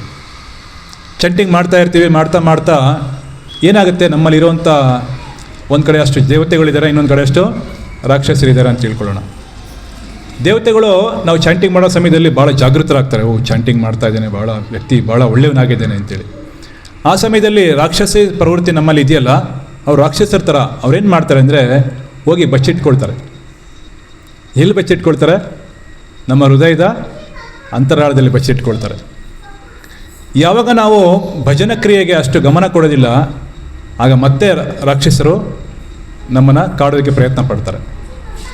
ಆ ರೀತಿ ನಾವು ದೇವತೆಗಳು ಸಹ, ಅಂದರೆ ದೇವತೆಗಳಿಗಿರುವಂಥ ಗುಣಗಳು ಇದೆ, ಮತ್ತು ರಾಕ್ಷಸಗಳಿಗಿರುವಂಥ ಸ್ವಭಾವನೂ ನಮ್ಮಲ್ಲೇ ಇದೆ, ನಮ್ಮ ಮನಸ್ಸಲ್ಲೇ ಇದೆ. ಇದನ್ನು ನಾವು ಹೋಗಲಾಡಿಸ್ಬೇಕು ಅಂತ ಹೇಳಿದ್ರೆ ಪರಿಶುದ್ಧವಾದಂಥ ಕೃಷ್ಣ ಪ್ರೇಮದಿಂದ ಮಾತ್ರ ಸಾಧ್ಯ ಅಂತೇಳಿ ನಾವು ತಿಳ್ಕೊಳ್ತಾ ಇದ್ವಿ. ಹೇಗೆ? ಚೈತನ್ಯ ಮಹಾಪ್ರಭು ಹೇಳಿರುವಂಥ ಸಿದ್ಧಾಂತವನ್ನು ನಾವು ಸದಾಕಾಲ ಅರ್ಥ ಮಾಡ್ಕೋಬೇಕು ಅನ್ನೋದು ಭಾಳ ಮುಖ್ಯ ಆಗಿದೆ. ಇಲ್ಲಿ ಒಂದು ದಿವ್ಯವಾದಂಥ ಲೀಲೆ ನೋಡ್ತಾ ಇದ್ದೀವಿ. ಭೌತಿಕವಾಗಿ ನಾವು ಪರಿಸ್ಥಿತಿ ನೋಡಿದಾಗ ನಾವೆಲ್ಲ ಕಂಫರ್ಟಬಲ್ ಆಗಿರಬೇಕು ಅಂತ, ಜೀವನ ಮಾಡಬೇಕು ಅಂತ ಬಯಸ್ತೀವಿ ಅಲ್ವಾ? ಜೀವನದಲ್ಲಿ ನಮ್ಗೆ ಏನು ಬೇಕು? ಭಾಳ ಸಂತೋಷವಾಗಿ ನಾವು ಇರಬೇಕು, ನಗ್ನಗ್ತಾ ಇರಬೇಕು, ಸ್ವಲ್ಪ ಸಂಪತ್ತಿರಬೇಕು, ಇದೆಲ್ಲ ನಾವು ಬಯಸ್ತಾ ಇದ್ದೀವಿ. ಆದರೆ ಇದ್ರ ಜೊತೆಗೆ ಇದೆಲ್ಲ ನಮಗೆ ಬರುತ್ತೆ. ಆದರೆ ಜೊತೇಲಿ ಏನು ಬರುತ್ತೆ? ಸ್ವಲ್ಪ ಅಹಂಕಾರ ನಮಗೆ ಜೊತೇಲಿ ಬಂದುಬಿಡುತ್ತೆ. ಒಂದು ತಗೊಂಡ್ರೆ ಒಂದು ಫ್ರೀ ಅಂತ. ಮಣಿಗ್ರೀವ ಮತ್ತು ನಳಕುವರ ಕುಬೇರನ ಮಕ್ಕಳಾಗಿದ್ದರು. ಕುಬೇರನ ಮಕ್ಕಳು ಅಂದರೆ ಸಾಮಾನ್ಯನಾ? ಸಾಮಾನ್ಯವಾಗಿ ಒಬ್ಬರು ಕಾರ್ಪೊರೇಟರ್ ಮಕ್ಕಳೇ, ಚೀಫ್ ಮಿನಿಸ್ಟರ್ ಬೇಡ, ಕಾರ್ಪೊರೇಟರ್ ಮಕ್ಕಳೇ ನಾವು ಹಿಡಿಯೋಕ್ಕಾಗಲ್ಲ. ಅಥವಾ ಚೀಫ್ ಮಿನಿಸ್ಟರ್ ಮಕ್ಕಳಾದರೆ ಇನ್ನೂ ಭಾಳ ಕಷ್ಟ ಆಗಿಬಿಡುತ್ತೆ. ಆದರೆ ಇಲ್ಲಿ ಕುಬೇರ ದೇವತೆಗಳಿಗೆ ಸಂಪತ್ತನ್ನು ಒದಗಿಸೋರು, ಅಂದರೆ ನೋಡ್ಕೊಳ್ಳುವಂಥವ್ರ ಸಂಪತ್ತನ್ನು ನೋಡ್ಕೊಳ್ಳೋರು, ಅವ್ರಿಗೆ ಆ ಒಂದು ಫೈನಾನ್ಸ್ ಡಿಪಾರ್ಟ್ಮೆಂಟ್ಗೆ ಮ್ಯಾನೇಜರ್ ಆಗಿರುವಂಥವ್ರು ಕುಬೇರ, ಅವ್ರ ಮಕ್ಕಳು ಇನ್ಯಾವ ಥರ ಇರಬೇಡ. ಎಷ್ಟು ಸಂಪತ್ತು ಅವ್ರಿಗಿತ್ತು ಅಂತ ಹೇಳಿದ್ರೆ ಅವ್ರ ಹತ್ರ ಕ್ರೆಡಿಟ್ ಕಾರ್ಡ್ ಇತ್ತು, ಡೆಬಿಟ್ ಕಾರ್ಡ್. ನಮ್ಮ ಹತ್ರ ಇರ್ತಲ್ಲ ಕಾರ್ಡು, ಅದೇ ಥರ ಅವ್ರ ಹತ್ರ ಡೆಬಿಟ್ ಕಾರ್ಡ್ ಇತ್ತು. ಏನು ಡೆಬಿಟ್ ಕಾರ್ಡ್ ಅಂದರೆ ಅವ್ರು ಎಲ್ಲಿ ಬೇಕಾದ್ರೂ ಹೋಗ್ಬೋದು, ಏನು ಬೇಕಾದ್ರೂ ಸ್ವೈಪ್ ಮಾಡ್ಬೋದು, ಆ ಥರ ಸೌಲಭ್ಯ ಅವ್ರಿಗಿತ್ತು. ಅವ್ರು ಕೆಲವು ಸರಿ ಸ್ವರ್ಗಲೋಕದ ಕೆಲವೊಂದು ಕ್ಷೇತ್ರಗಳಿಗೆ ಹೋಗಿ ಅಲ್ಲಿ ಎಂಜಾಯ್ ಮಾಡ್ತಾಯಿದ್ರು. ಅಲ್ಲೆಲ್ಲ ಸ್ವಲ್ಪ ನೋಡಿದ್ದಾಯಿತು. ಕೊನೆಗೆ ಏನು ಮಾಡಿದ್ರು, ಕೈಲಾಸ ಪರ್ವತಕ್ಕೆ ಬಂದುಬಿಟ್ರು. ಎಲ್ಲಿ ಶಿವ ವಾಸ ಮಾಡ್ತಾರಲ್ಲ ಅಲ್ಲಿ ಬಂದುಬಿಟ್ರು. ಅಲ್ಲಿ ಸುಮ್ಮನೆ ಬಂದ್ರಾ ಇಲ್ಲ, ಅವ್ರ ಗರ್ಲ್ ಫ್ರೆಂಡ್ಸನ್ನೆಲ್ಲ ಕರ್ಕೊಂಡು ಬಂದು ಅಲ್ಲಿ ಬಹಳ ಸುಂದರವಾದಂಥ ಒಂದು ಕೊಳ ಇತ್ತು. ಆ ಕೊಳದಲ್ಲಿ ಅವರು ಈಜಾಡೋದಕ್ಕೆ, ಜಲಕ್ರೀಡೋದಕ್ಕೆ ಪ್ರಾರಂಭ ಮಾಡಿದ್ರು. ಜಲಕ್ರೀಡೆ ಆಡ್ತಾ ಅವ್ರು ಎಷ್ಟು ಮೈ ಮರೆತರು ಅಂದರೆ ಅವ್ರ ಮೈ ಮೇಲೆ ಬಟ್ಟೆ ಇಲ್ಲ, ನಿರ್ವಸ್ತ್ರವಾಗಿ ಅವರು ಜಲಕ್ರೀಡೆ ಆಡ್ತಾ ಇದ್ದಾರೆ. ನೋಡಿ, ಎಷ್ಟು ನಾವು ತಿಳ್ಕೊತೀವಿ ಕಲಿಯುಗದಲ್ಲಿ ಮಾತ್ರ ಕೆಟ್ಟೋಗಿದೆ ಪರಿಸ್ಥಿತಿ ಅಂತ ಹೇಳ್ಬಿಟ್ಟು. ಇದು ವೇದಗಳಲ್ಲಿ, ಪುರಾಣಗಳಲ್ಲಿ ನಾವು ಕೇಳ್ತಾ ಇದ್ದೀವಿ. ಈ ದುರ್ಗುಣಗಳಿಗೆ ಏನು ಯುಗ ಬೇಕಾಗಿಲ್ಲ. ನಮ್ಮಲ್ಲಿರೋಂಥ ದುರ್ಗುಣಗಳಿಗೆ ಒಂದು ಸರಿ ನಮ್ಮಲ್ಲಿ ಆ ದುರ್ಗುಣ ಬಂತು ಅಂತ ಹೇಳಿದ್ರೆ ಯುಗದ ಪ್ರಭಾವ ಅಲ್ಲ, ಅದು ವ್ಯಕ್ತಿಗತವಾಗಿ ಇರುವಂಥ ಪ್ರಭಾವ. ಅದೇನಾಗುತ್ತೆ, ನಮ್ಮಲ್ಲಿ ಅಂಥ ಕಾರ್ಯಗಳನ್ನು ಮಾಡಿಸ್ಬಿಡುತ್ತೆ. ಕುಬೇರನ ಮಕ್ಕಳಾಗಿದ್ದರೂ ಸಹ ಅವರು ಆ ಒಂದು ಸ್ತ್ರೀಯರ ಜೊತೆ ನಿರ್ವಸ್ತ್ರರಾಗಿ ಅವ್ರು ಏನು ಮಾಡ್ತಾಯಿದ್ರು, ವಿಹಾರ ಮಾಡ್ತಾಯಿದ್ರು. ಆ ಒಂದು ಕೊಳದಲ್ಲಿ ವಿಹಾರ ಮಾಡ್ತಾಯಿದ್ದಾರೆ. ಅಲ್ಲಿಗೆ ಆಗಮನ ಯಾರ್ದಾಯಿತು ಅಂದರೆ ಶ್ರೀ ನಾರದ ಮುನಿದು ಆಗಮನ ಆಯಿತು. ನಾರದರು ಅಲ್ಲಿ ಬಂದು ನೋಡ್ತಾ ಇದ್ದಾರೆ, ಇವರು ನಿರ್ವಸ್ತ್ರರಾಗಿ ಇವರು ಆ ಕೊಳದಲ್ಲಿ ವಿಹಾರ ಮಾಡ್ತಾ ಇರೋದು ನಾರದ ಮುನಿಗೆ ಭಾಳ ಬೇಸರ ತಂದುಬಿಡುತ್ತೆ. ಇವರು ಕುಬೇರನ ಮಕ್ಕಳು, ಇವ್ರಿಗೆ ಬಹಳ ಭಗವಂತನ ಸೌಲಭ್ಯ ಏನಿದೆ, ಭಗವಂತನ ಒಂದು ಕೃಪೆ ಇವ್ರ ಮೇಲೆ ಭಾಳ ಚೆನ್ನಾಗಿದೆ. ನೋಡಿ, ಏನಾದರೂ ಒಂದು ಸೌಲಭ್ಯ ಇದೆ ಅಥವಾ ಏನಾದರೂ ಒಂದು ನಮ್ಮಲ್ಲಿ ಸಂಪತ್ತಿದೆ ಅಥವಾ ಜ್ಞಾನ ಇದೆ, ಇದೆಲ್ಲ ಇದೆ ಅಂತ ಹೇಳಿದ್ರೆ ಅದು ಯಾರ ಅನುಗ್ರಹದಿಂದ ಬರ್ತಾ ಇದೆ? ಭಗವಂತನ ಅನುಗ್ರಹದಿಂದ ಅದು ಪ್ರಾಪ್ತಿ ಆಗ್ತಾ ಇದೆ. ಇಷ್ಟೆಲ್ಲ ಇದ್ದರೂ ಕೂಡ ಇವ್ರಿಗೆ ಭಗವಂತನ ಬಗ್ಗೆ ಯತ್ಕಿಂಚಿತ್ ಭಕ್ತಿ ಇಲ್ಲ. ಮತ್ತು ಅಷ್ಟಲ್ಲದೆ ಸಾಮಾನ್ಯವಾದಂತಹ ಒಂದು ಶಿಷ್ಟಾಚಾರ ಅಂತ ಹೇಳ್ತಾರಲ್ಲ, ಎಲ್ಲಿ ಯಾವ ರೀತಿ ನಡ್ಕೋಬೇಕು ಅನ್ನೋದು ಇವ್ರಿಗೆ ಗೊತ್ತಾಗ್ತಾ ಇಲ್ಲ. ಕೈಲಾಸ ಪರ್ವತ ಇಲ್ಲಿ ಬಂದು ಇವರು ಈ ರೀತಿ ವಿಹಾರ ಮಾಡ್ತಾ ಇದ್ದಾರೆ ಅಂತ ಹೇಳ್ಬಿಟ್ಟು ಬಹಳ ಬೇಜಾರಾಗ್ತಾ ಇದೆ. ತಂದೆ ತಾಯಿಗಳಿಗೂ ಸಹ ಇದೆ ಬೇಜಾರಾಗುತ್ತೆ. ತಂದೆ ತಾಯಿಗಳು ಮಕ್ಕಳಿಗೆಲ್ಲ ಸೌಲಭ್ಯ ಕೊಡ್ತಾರೆ, ಕೆಲವು ಸರಿ ಕೊಡ್ತಾರಲ್ವ, ಅವ್ರಿಗಿಲ್ಲ ಅಂದರೂ ಸಹ ಮಕ್ಕಳಿಗೆ ಕೊಡ್ತಾರೆ. ಅವರೆಲ್ಲೋ ಕೂಲಿ ಕೆಲಸ ಮಾಡ್ತಾ ಇರ್ತಾರೆ, ಭಾಳ ಕಷ್ಟಪಡ್ತಾ ಇರ್ತಾರೆ. ಆದರೆ ತಂದೆ ತಾಯಿ ಮಕ್ಕಳಿಗೆ ಏನು ಬಯಸ್ತಾರೆ, ಇವ್ರಿಗೆಲ್ಲ ನಮ್ಮ ಮಕ್ಕಳಿಗೆ ಸ್ವಲ್ಪ ಸೌಲಭ್ಯ ಬೇಕು ಅಂತೇಳಿ ಒಂದು ಒಳ್ಳೆ ಚೆನ್ನಾಗಿರುವಂಥ ಒಂದು ಕಾನ್ವೆಂಟಿಗೆ ಕರ್ಕೊಂಡೋಗಿ ತುಂಬ ದೊಡ್ಡ ಫೀಸ್ ಕೊಟ್ಟು ಅವ್ರನ್ನ ಮಕ್ಕಳನ್ನ ಸೇರಿಸ್ತಾರೆ. ನಿಜ ಅಲ್ವಾ? ಈಗಿನ ಕಾಲದಲ್ಲಿ ನಡೀತಾ ಇರೋದೇ ಅದು. ಅವ್ರ ಇನ್ಕಮಲ್ಲಿ 50% ಬೇಕಾದ್ರೆ ಮಕ್ಕಳಿಗೆ ಖರ್ಚು ಮಾಡ್ತಾರೆ, ಮಕ್ಕಳು ಚೆನ್ನಾಗಿರಬೇಕು ಅಂತೇಳಿ. ಆದರೆ ಆ ಮಕ್ಕಳು ಕಾಲೇಜ್ಗೆ ಹೋದವರು ಅಲ್ಲಿ ಕಲಿಬಾರ್ದು ಕಲಿತು ಅವ್ರ ವರ್ತನೆ ಸರಿ ಇಲ್ಲ ಅಂತ ಹೇಳಿದ್ರೆ ತಂದೆ ತಾಯಿಗೆ ಬೇಜಾರಾಗುತ್ತಾ? ಬೇಜಾರಾಗುತ್ತಲ್ವ? ಇಷ್ಟೆಲ್ಲ ನಾವು ಖರ್ಚು ಮಾಡ್ತಾ ಇದ್ದೀವಿ, ಇಷ್ಟೆಲ್ಲ ಇವ್ರಿಗೆ ಸೌಲಭ್ಯ ಕೊಟ್ಟಿದ್ದೀವಿ, ಆದರೆ ಅದ್ರ ಜವಾಬ್ದಾರಿಯನ್ನು ಇವರು ಅರ್ಥ ಮಾಡಿಕೊಂಡು ನಡೀತಾ ಇಲ್ಲ ಜೀವನದಲ್ಲಿ ಅಂದಾಗ ತಂದೆ ತಾಯಿಗೆ ಬೇಜಾರಾಗುತ್ತಲ್ವ? ಅದೇ ರೀತಿ ನಾರದ ಮುನಿಗೆ ಸಹ ಬೇಜಾರಾಯಿತು. ನಾನಾಗಲೇ ನಿಮ್ಗೆ ಹೇಳಿದೆ, ಜೀವಿದಯ, ಜೀವಿಗಳ ಮೇಲೆ ವಿಶೇಷವಾದಂಥ ಕರುಣೆ ಬೇಕು. ಯಾರಿಗೆ ಇರುತ್ತದೋ ವೈಷ್ಣವರಲ್ಲಿ ಬರುತ್ತೆ. ಯಾವಾಗ ನಾವು ನಾಮದಲ್ಲಿ ರುಚಿಯನ್ನು ಪಡ್ಕೊಳ್ತೀವಿ, ನಾಮ ಸಂಕೀರ್ತನಂ ಯಸ್ಯ ಸರ್ವ ಪಾಪ ಪ್ರಣಾಶನಂ, ನಾಮ ಸಂಕೀರ್ತನೆ ಮಾಡ್ತಾ ನಮ್ಮಲ್ಲಿ ಎಲ್ಲ ಪಾಪಗಳು ನಷ್ಟ ಆಗಿ ಆ ಒಂದು ಸುಕೃತಿಯಿಂದ ನಮಗೆ ವೈಷ್ಣವರ ಸೇವೆ ಮಾಡುವಂಥ ಮನೋಭಾವನೆ ಬರುತ್ತೆ. ನೋಡಿ, ವೈಷ್ಣವರ ಸೇವೆ ಮಾಡುವಂಥ ಮನೋಭಾವನೆ ಸಾಮಾನ್ಯವಾಗಿ ಯಾರಿಗೂ ಬರಲ್ಲ. ಬಂದಿದೆ ಅಂತ ಹೇಳಿದ್ರೆ ಅವ್ರು ಹಿಂದಿನ ಜನ್ಮದಲ್ಲಿ ಮಾಡಿರುವಂಥ ಎಷ್ಟೋ ಪುಣ್ಯಗಳು ಮತ್ತು ಈ ಜನ್ಮದಲ್ಲಿ ಅವರು ಮಾಡಿರುವಂಥ ಪಾಪಗಳೆಲ್ಲ ಕಳ್ಕೊಂಡು ಪುನೀತರಾಗಿದ್ದರೆ ಆವಾಗ ಮಾತ್ರ ಅವರಿಗೆ ವೈಷ್ಣವರ ಸೇವೆ ಮಾಡುವಂಥ ಭಾಗ್ಯ ಬರ್ತಾ ಇದೆ ಅಂತ ವೈಷ್ಣವರ ಸೇವೆ ಮಾಡಿ ಆ ಒಂದು ಗುಣ ಏನು ಬರುತ್ತೆ ಅಂದರೆ, ವಿಶೇಷವಾದಂಥ ಗುಣ ಜೀವದಯ. ಎಲ್ಲ ಜೀವಿಗಳಲ್ಲಿ ವಿಶೇಷವಾದಂಥ ದಯೆ ಬರುತ್ತೆ. ಆ ಜೀವದಯೆ ಬರಬೇಕು ಅಂತ ಹೇಳಿದ್ರೆ ಬಹಳ ಅಡ್ವಾನ್ಸ್ ಸ್ಟೇಜ್ಗೆ ನಾವು ಹೋಗಬೇಕು. ಅದೇ ರೀತಿ ನಾರದ ಮುನಿ ಸಹ ಜೀವಿಗಳ ಮೇಲೆ ದಯೆ ತೋರಿಸುವಂಥವ್ರು. ಅವ್ರು ಎಲ್ಲೆಲ್ಲೇ ಹೋಗಲಿ, ಯಾರ್ಯಾರನ್ನ ನೋಡ್ತಾರೆ, ಯಾರ್ಯಾರ ಸಂಪರ್ಕದಲ್ಲಿ ಅವ್ರು ಬರ್ತಾರೆ, ಅವರೆಲ್ಲರೂ ಸಹ ಪುನೀತರಾಗ್ತಾರೆ. ಅಂದರೆ ಬಹಳ ಪವಿತ್ರತೆಯಿಂದ ಎಲ್ಲ ಪಾಪಗಳನ್ನು ಕಳ್ಕೊಂಡು ಭಗವಂತನ ದಿವ್ಯ ಭಕ್ತಿ ಸೇವೆಯನ್ನು ಮಾಡಲಿಕ್ಕೆ ಅವರು ಪ್ರಾರಂಭ ಮಾಡ್ತಾರೆ. ಯಾವುದಾದ್ರೂ ಒಂದೆರಡು ಉದಾಹರಣೆ ಹೇಳಿ, ನಾರದ ಮುನಿದು ಸಂಪರ್ಕದಿಂದ ಯಾರ್ಯಾರೆಲ್ಲ ಉದ್ಧಾರ ಆದರು? ಪ್ರಹ್ಲಾದ್ ಮಹಾರಾಜ್, ಧ್ರುವ ಮಹಾರಾಜ್, ಆಮೇಲೆ ವಾಲ್ಮೀಕಿ, ಮೃಗಾರಿ. ನೋಡಿ ಎಷ್ಟೆಲ್ಲ ಭಕ್ತರು, ಎಷ್ಟೆಲ್ಲ ಜನ ನಾರದ ಮುನಿಗಳಿಂದ ಉದ್ಧಾರ ಆಗಿದ್ದಾರೆ. ಇಲ್ಲೂ ಸಹ ಅವ್ರೇನು ಮಾಡ್ತಾರೆ, ಮಣಿಗ್ರೀವ ಮತ್ತು ನಳಕುವರನ್ನ ಉದ್ಧಾರ ಮಾಡಬೇಕು ಅಂತೇಳಿ ಶಾಪ ಕೊಟ್ಟರು. ಆ ಶಾಪ ಕೂಡ ಏನಾಗಿತ್ತು, ವರ ಆಗಿ ಪರಿವರ್ತನೆ ಆಗೋಯ್ತು. ಶಾಪನೇ ಅದು. ನೀವು ನಿರ್ವಸ್ತ್ರರಾಗಿ ನೀವು ಇಲ್ಲಿ ವಿಹಾರ ಮಾಡ್ತಾ ಇರೋದ್ರಿಂದ ನೀವು ಮರಗಳಾಗಿ, ವೃಕ್ಷಗಳಾಗಿ, ಯಮಳಾರ್ಜುನ ವೃಕ್ಷಗಳಾಗಿ ಹುಟ್ಟಿ ಜನ್ಮ ತಗೊಳ್ಳಿ ಭೂಲೋಕದಲ್ಲಿ ಅಂತೇಳಿ ನಾರದ ಮುನಿ ಶಾಪ ಕೊಟ್ಟರು. ಎಲ್ಲಿವರೆಗೂ? ಬಹಳ ಕಾಲ. ಇದು ಯಾವಾಗಲೂ ಸತ್ಯಯುಗದಲ್ಲಿ ನಡೆದಂಥ ಘಟನೆ. ಆದರೆ ಅಲ್ಲಿಂದ ಹಿಡಿದು ದ್ವಾಪರ ಯುಗದಲ್ಲಿ ಕೃಷ್ಣ ಬರೋವರೆಗೂ ಸಹ ಇಲ್ಲಿ 2 ವೃಕ್ಷಗಳಾಗಿ ನೀವು ಜೀವನ ನಡೆಸಿ ಅಂತೇಳಿ ಶಾಪ ಕೊಟ್ಟರು. ಆ ಶಾಪನೂ ಅವ್ರಿಗೆ ಏನಾಯಿತು, ವರ ಆಗಿ ಪರಿವರ್ತನೆ ಆಗೋಯ್ತು. ಮೊದಲನೇದಾಗಿ ಅವ್ರ ಶಾಪ ವಿಮೋಚನೆದು ಮಾರ್ಗ ಸಿಕ್ತು. ಏನು ಮಾರ್ಗ? ಕೃಷ್ಣ ಬಂದು ನಿಮ್ಮನ್ನು ಬಿಡುಗಡೆ ಮಾಡ್ತಾರೆ, ಅವರ ಸ್ಪರ್ಶದಿಂದ ನಿಮಗೆ ಬಿಡುಗಡೆ ಆಗುತ್ತೆ ಅಂತೇಳಿ. ನೋಡಿ, ಕೃಷ್ಣ ಬರೋವರೆಗೂ ಅವ್ರು ಯಾರು ಸ್ಮರಣೆ ಮಾಡ್ತಾಯಿದ್ರು? ಕೃಷ್ಣನ ಸ್ಮರಣೆ ಮಾಡ್ತಾಯಿದ್ರು ಅಲ್ವಾ? ನಮ್ಮದು ಅದೇ ಬುದ್ಧಿನೇ. ಯಾವಾಗ ಕಷ್ಟ ಇರುತ್ತೆ ಆವಾಗ ಸಂಕಟ ಬಂದಾಗ ವೆಂಕಟರಮಣ ಅಂತೇಳಿ ನಾವೇನು ಮಾಡ್ತೀವಿ, ಸದಾಕಾಲ ಭಗವಂತನ ಸ್ಮರಣೆ ಮಾಡ್ತಾ ಇರ್ತೀವಿ. ಆದರೆ ಸ್ವಲ್ಪ ಸುಖ ಬಂತು, ಸ್ವಲ್ಪ ಎಲ್ಲ ವ್ಯವಸ್ಥೆ ಆಯಿತು, ಚೆನ್ನಾಗಿದೆ ಅಂತ ಹೇಳಿದಾಗ ಕೃಷ್ಣನ ಮರ್ತೋಗ್ತೀವಿ. ಕೃಷ್ಣನ ಮರೆವು ನಮ್ಮ ಎಲ್ಲ ಅನರ್ಥಗಳಿಗೆ ಕಾರಣ ಆಗಿದೆ. ಕೃಷ್ಣನನ್ನು ಯಾವಾಗ ಮರ್ತೋಗ್ತೀವಿ ನಮ್ಮಲ್ಲಿ ಎಲ್ಲ ದುರ್ಗುಣಗಳು ಬಂದುಬಿಡ್ತವೆ. ಅದೇ ರೀತಿ ನಳಕುವರ ಮತ್ತು ಮಣಿಗ್ರೀವ ಕೃಷ್ಣನನ್ನು ಮರ್ತೋಗಿದ್ರು. ಕೃಷ್ಣನ ಬಗ್ಗೆ ಅವ್ರಿಗೆ ಮಾಹಿತಿ ಇಲ್ಲ, ಕೃಷ್ಣನ ಬಗ್ಗೆ ಅವ್ರಿಗೆ ಯಾವುದೇ ರೀತಿ ಭಕ್ತಿ ಇಲ್ಲ. ಕೃಷ್ಣನ ಮರೆವೇ ಎಲ್ಲ ದುರ್ಗುಣಗಳಿಗೆ ಮೂಲ ಕಾರಣ ಅಂತ ತಿಳ್ಕೊಬೋದು. ಸೊ ಈ ರೀತಿ ಮಣಿಗ್ರೀವ ಮತ್ತು ನಳಕುವರ ಅವ್ರು ಭಗವಂತನ ಮರ್ತಿರೋದ್ರಿಂದ ಇವಿಷ್ಟೆಲ್ಲ ಅನರ್ಥಗಳನ್ನು ಮಾಡ್ತಾ ಇದ್ದೀರಿ ಅಂತೇಳಿ ಅವರ ಸ್ಮರಣೆ ನಿರಂತರವಾಗಿ ಅವ್ರಿಗೆ ಬೇಕಲ್ಲ. ಅದಕ್ಕೆ ನಾರದ ಮುನಿಗಳು ಭಾಳ ಚತುರತೆಯಿಂದ ಅವ್ರೇನು ಮಾಡಿದ್ರು, ಭಗವಂತ ಬಂದು, ಕೃಷ್ಣ ಬಂದು ನಿಮ್ಮನ್ನು ಬಿಡುಗಡೆ ಮಾಡ್ತಾರೆ ಅಂಥೇಳಿ ಒಂದು ಆದೇಶ ಕೊಟ್ಬಿಟ್ರು. ಅವ್ರಿಗೆ ಒಂದು ಶಾಪ ವಿಮೋಚನೆ ಮಾರ್ಗ ತೋರಿಸಿದ್ರು. ಈಗ ಇಲ್ಲಿ ಈ ಜೈಲಲ್ಲಿ ಇದ್ದಾರಲ್ಲ, ಜೈಲಂದರೆ ಏನು, ಆ ಒಂದು ಶಿಕ್ಷೆಯಲ್ಲಿ ಇದ್ದಾರಲ್ಲ, ಒಂದು ಕಡೆ ಇರಬೇಕು. ವೃಕ್ಷಗಳಾಗಿರೋದಷ್ಟು ಸುಲಭ ಇಲ್ಲ. ನಮಗೆಲ್ಲ ವಿಹಾರ ಮಾಡಿ ಭಾಳ ಅಭ್ಯಾಸ ಅಲ್ವಾ? ಆ ವಿಹಾರ ಮಾಡ್ತಾ ಮಾಡ್ತಾ ಅಂಥವ್ರನ್ನೇನಾದರೂ ಒಂದೇ ಕಡೆ ಕೂಡಾಕ್ಬಿಟ್ರೆ ಆಗುತ್ತಾ? ಇಲ್ಲೋಗ್ಬೇಕು ಅಲ್ಲೋಗ್ಬೇಕು ನಮಗೆ ಭಾಳ ಇಷ್ಟ ಅಲ್ವಾ ಸುತ್ತದು.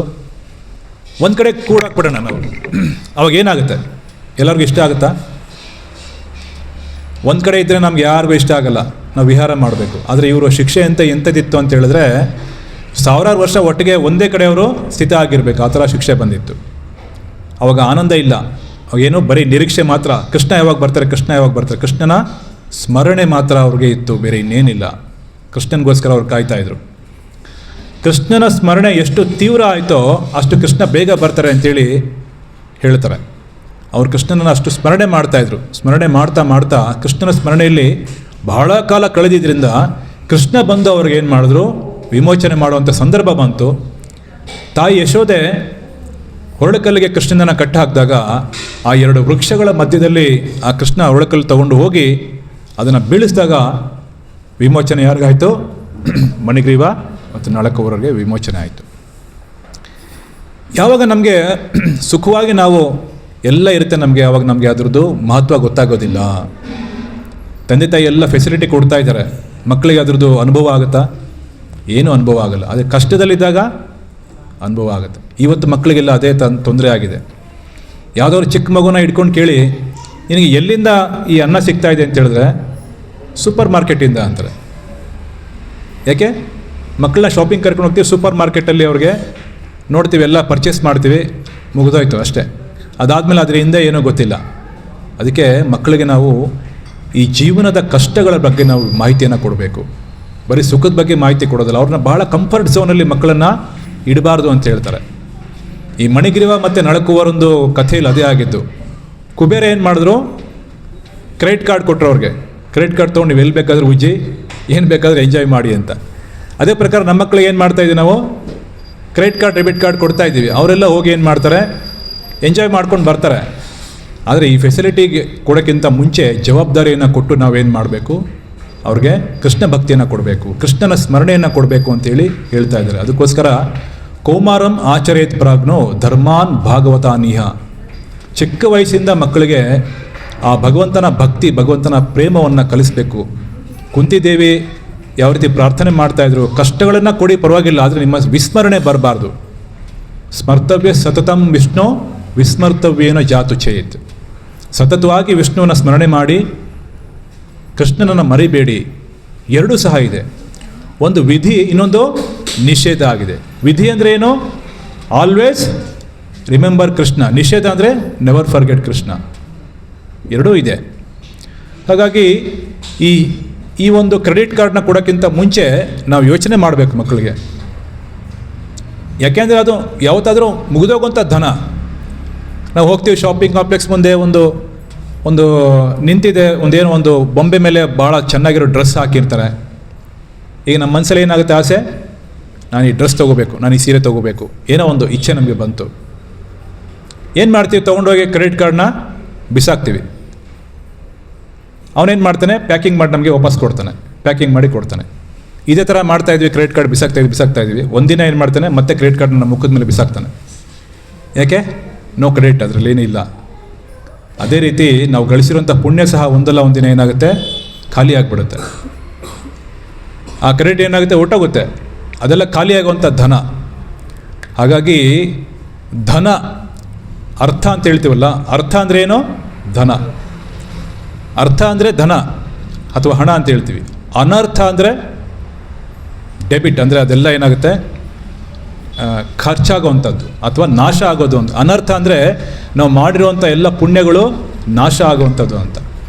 ಇಲ್ಲಿ ಮಣಿಗ್ರೀವ ಮತ್ತು ನಳಕುರುವ ಕುಬೇರ ಅನರ್ಥ ಮಾಡಿದ್ರು. ಏನು ಅನರ್ಥ ಮಾಡಿದ್ರು?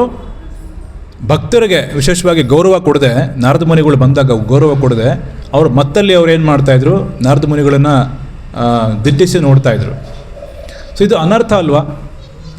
ಯಾವಾಗ ಈ ಅನರ್ಥ ಮಾಡ್ತೀವಿ, ನಮ್ಮಲ್ಲಿರುವಂಥ ಪುಣ್ಯ ಏನು ಸಂಚಯ ಮಾಡ್ಕೊಂಡಿರ್ತೀವಿ, ಸುಕೃತಿ ಸಂಚಯ ಅದೆಲ್ಲ ಏನಾಗುತ್ತೆ, ನಾಶ ಆಗೋಗುತ್ತೆ ಅಂತೇಳಿ. ಹಾಗಾಗಿ ಭಕ್ತಿ ಸೇವೆಗೆ ಬಂದಾಗ ಬಹಳ ನಾವು ಎಚ್ಚರಿಕೆಯಿಂದ ಇರಬೇಕು. ನಮ್ಮ ಸುತ್ತಮುತ್ತ ಇರುವಂಥ ಭಕ್ತರು ಯಾರಿದ್ದಾರೆ, ಅದು ದೊಡ್ಡವರಾಗಿರಲಿ, ಚಿಕ್ಕವರಾಗಿರಲಿ ಅಥವಾ ಸಮಾನ ವಯಸ್ಕರಾಗಿರಲಿ, ಅವ್ರಿಗೆಲ್ಲರಿಗೂ ಸಹ ನಾವು ಗೌರವ ಭಾವದಿಂದ ನಾವು ನೋಡಬೇಕು, ಪ್ರೀತಿಯಿಂದ ನಾವು ನೋಡ್ಕೋಬೇಕು, ವರ್ತನೆ ಮಾಡಬೇಕು. ಆ ರೀತಿ ವರ್ತನೆ ಮಾಡಲಿಲ್ಲ ಅಂತ ಹೇಳಿದ್ರೆ, ಅಕಸ್ಮಾತಾಗಿ ಅವ್ರ ಹೃದಯಕ್ಕೆ ಏನಾದರೂ ನಾವು ಬೇಜಾರು ಮಾಡಿದ್ರೆ ಖಂಡಿತವಾಗ್ಲೂ ಭಕ್ತಿ ಸೇವೆಗೆ ಮುಂದುವರೆಯೋದಕ್ಕೆ ಸಾಧ್ಯ ಇಲ್ಲ. ಇದು ಬಹಳ ಮುಖ್ಯವಾಗಿ ನಾವು ಕಲ್ತ್ಕೋಬೇಕಾಗಿರುವಂಥ ಒಂದು ಪಾಠ ಭಕ್ತಿ ಸೇವೆಯಲ್ಲಿ. ಭಕ್ತರನ್ನು ನಾವು ನಿಂದನೆ ಮಾಡಬಾರ್ದು ಯಾವುದೇ ಕಾರಣಕ್ಕೂ ಸಹ. ಯಾವಾಗ ನಾವು ಭಕ್ತಿ ಸೇವೆಯಲ್ಲಿ ಆನಂದವಾಗಿರ್ತೀವಿ, ನಮ್ಮ ಆನಂದದಲ್ಲಿ ಭಾಗವಹಿಸೋಕ್ಕೋಸ್ಕರ ಕೃಷ್ಣ ಬರ್ತಾರೆ. ಇಲ್ಲಾಂದರೆ ನಾವು ಮಾಡುವಂಥ ಒಂದು ಅಲಂಕಾರ ಭಗವಂತನಿಗೆ ಭಾಳ ಪ್ರೀತಿ ಆಗುತ್ತಾ? ಲಕ್ಷ್ಮೀದೇವಿ ಸತತವಾಗಿ ಭಗವಂತನಿಗೆ ಅಲಂಕಾರ ಮಾಡ್ತಾ ಇದ್ದಾರೆ, ದೇವತೆಗಳು ಅಲಂಕಾರ ಮಾಡ್ತಾ ಇದ್ದಾರೆ.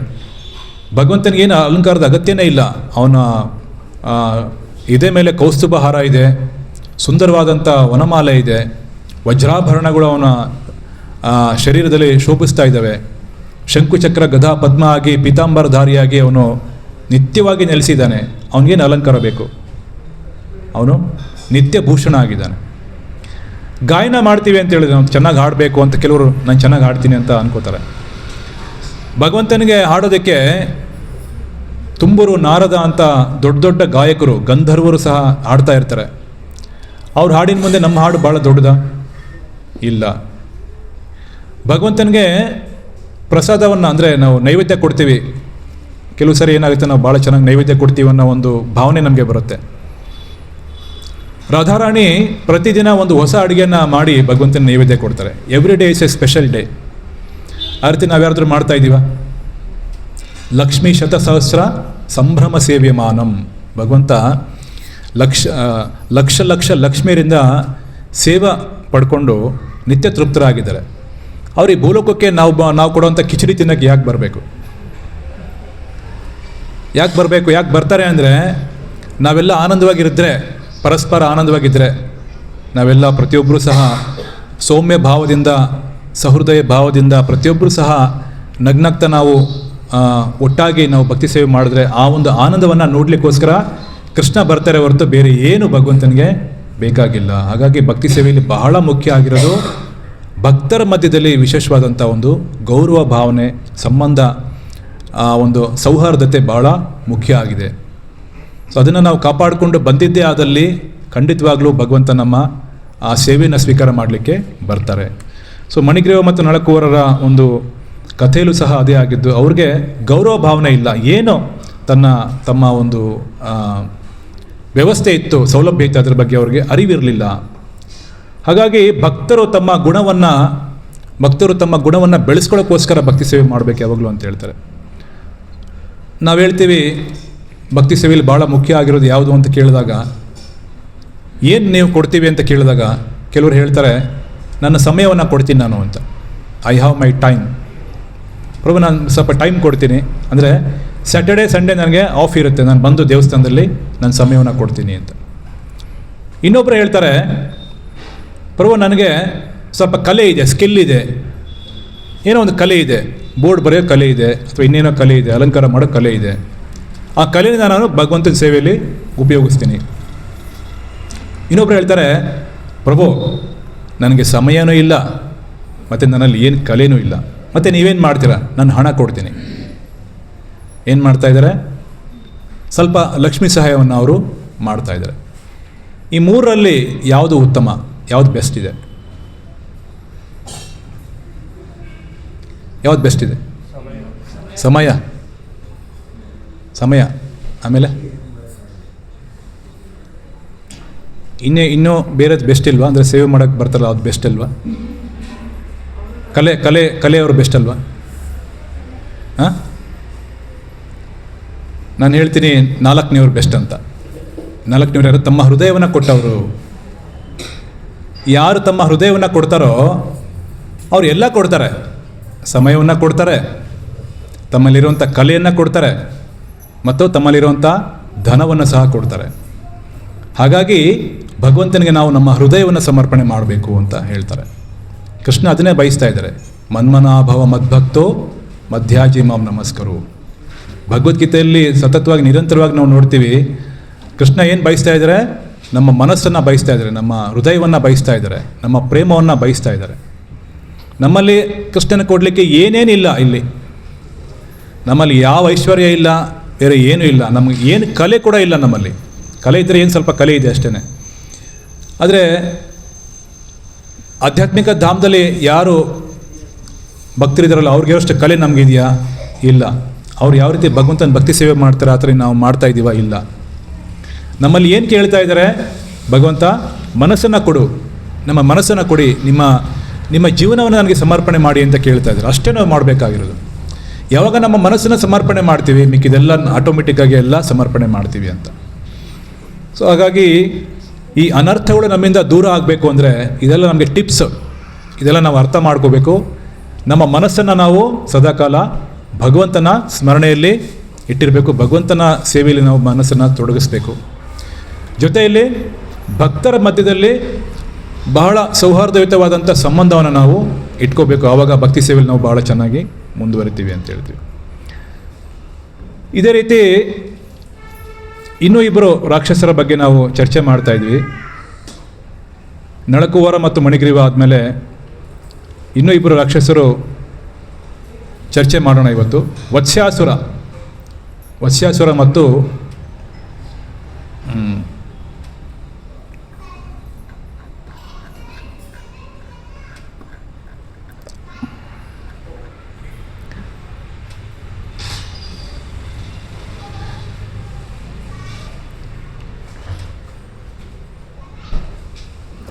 ಬಕಾಸುರ.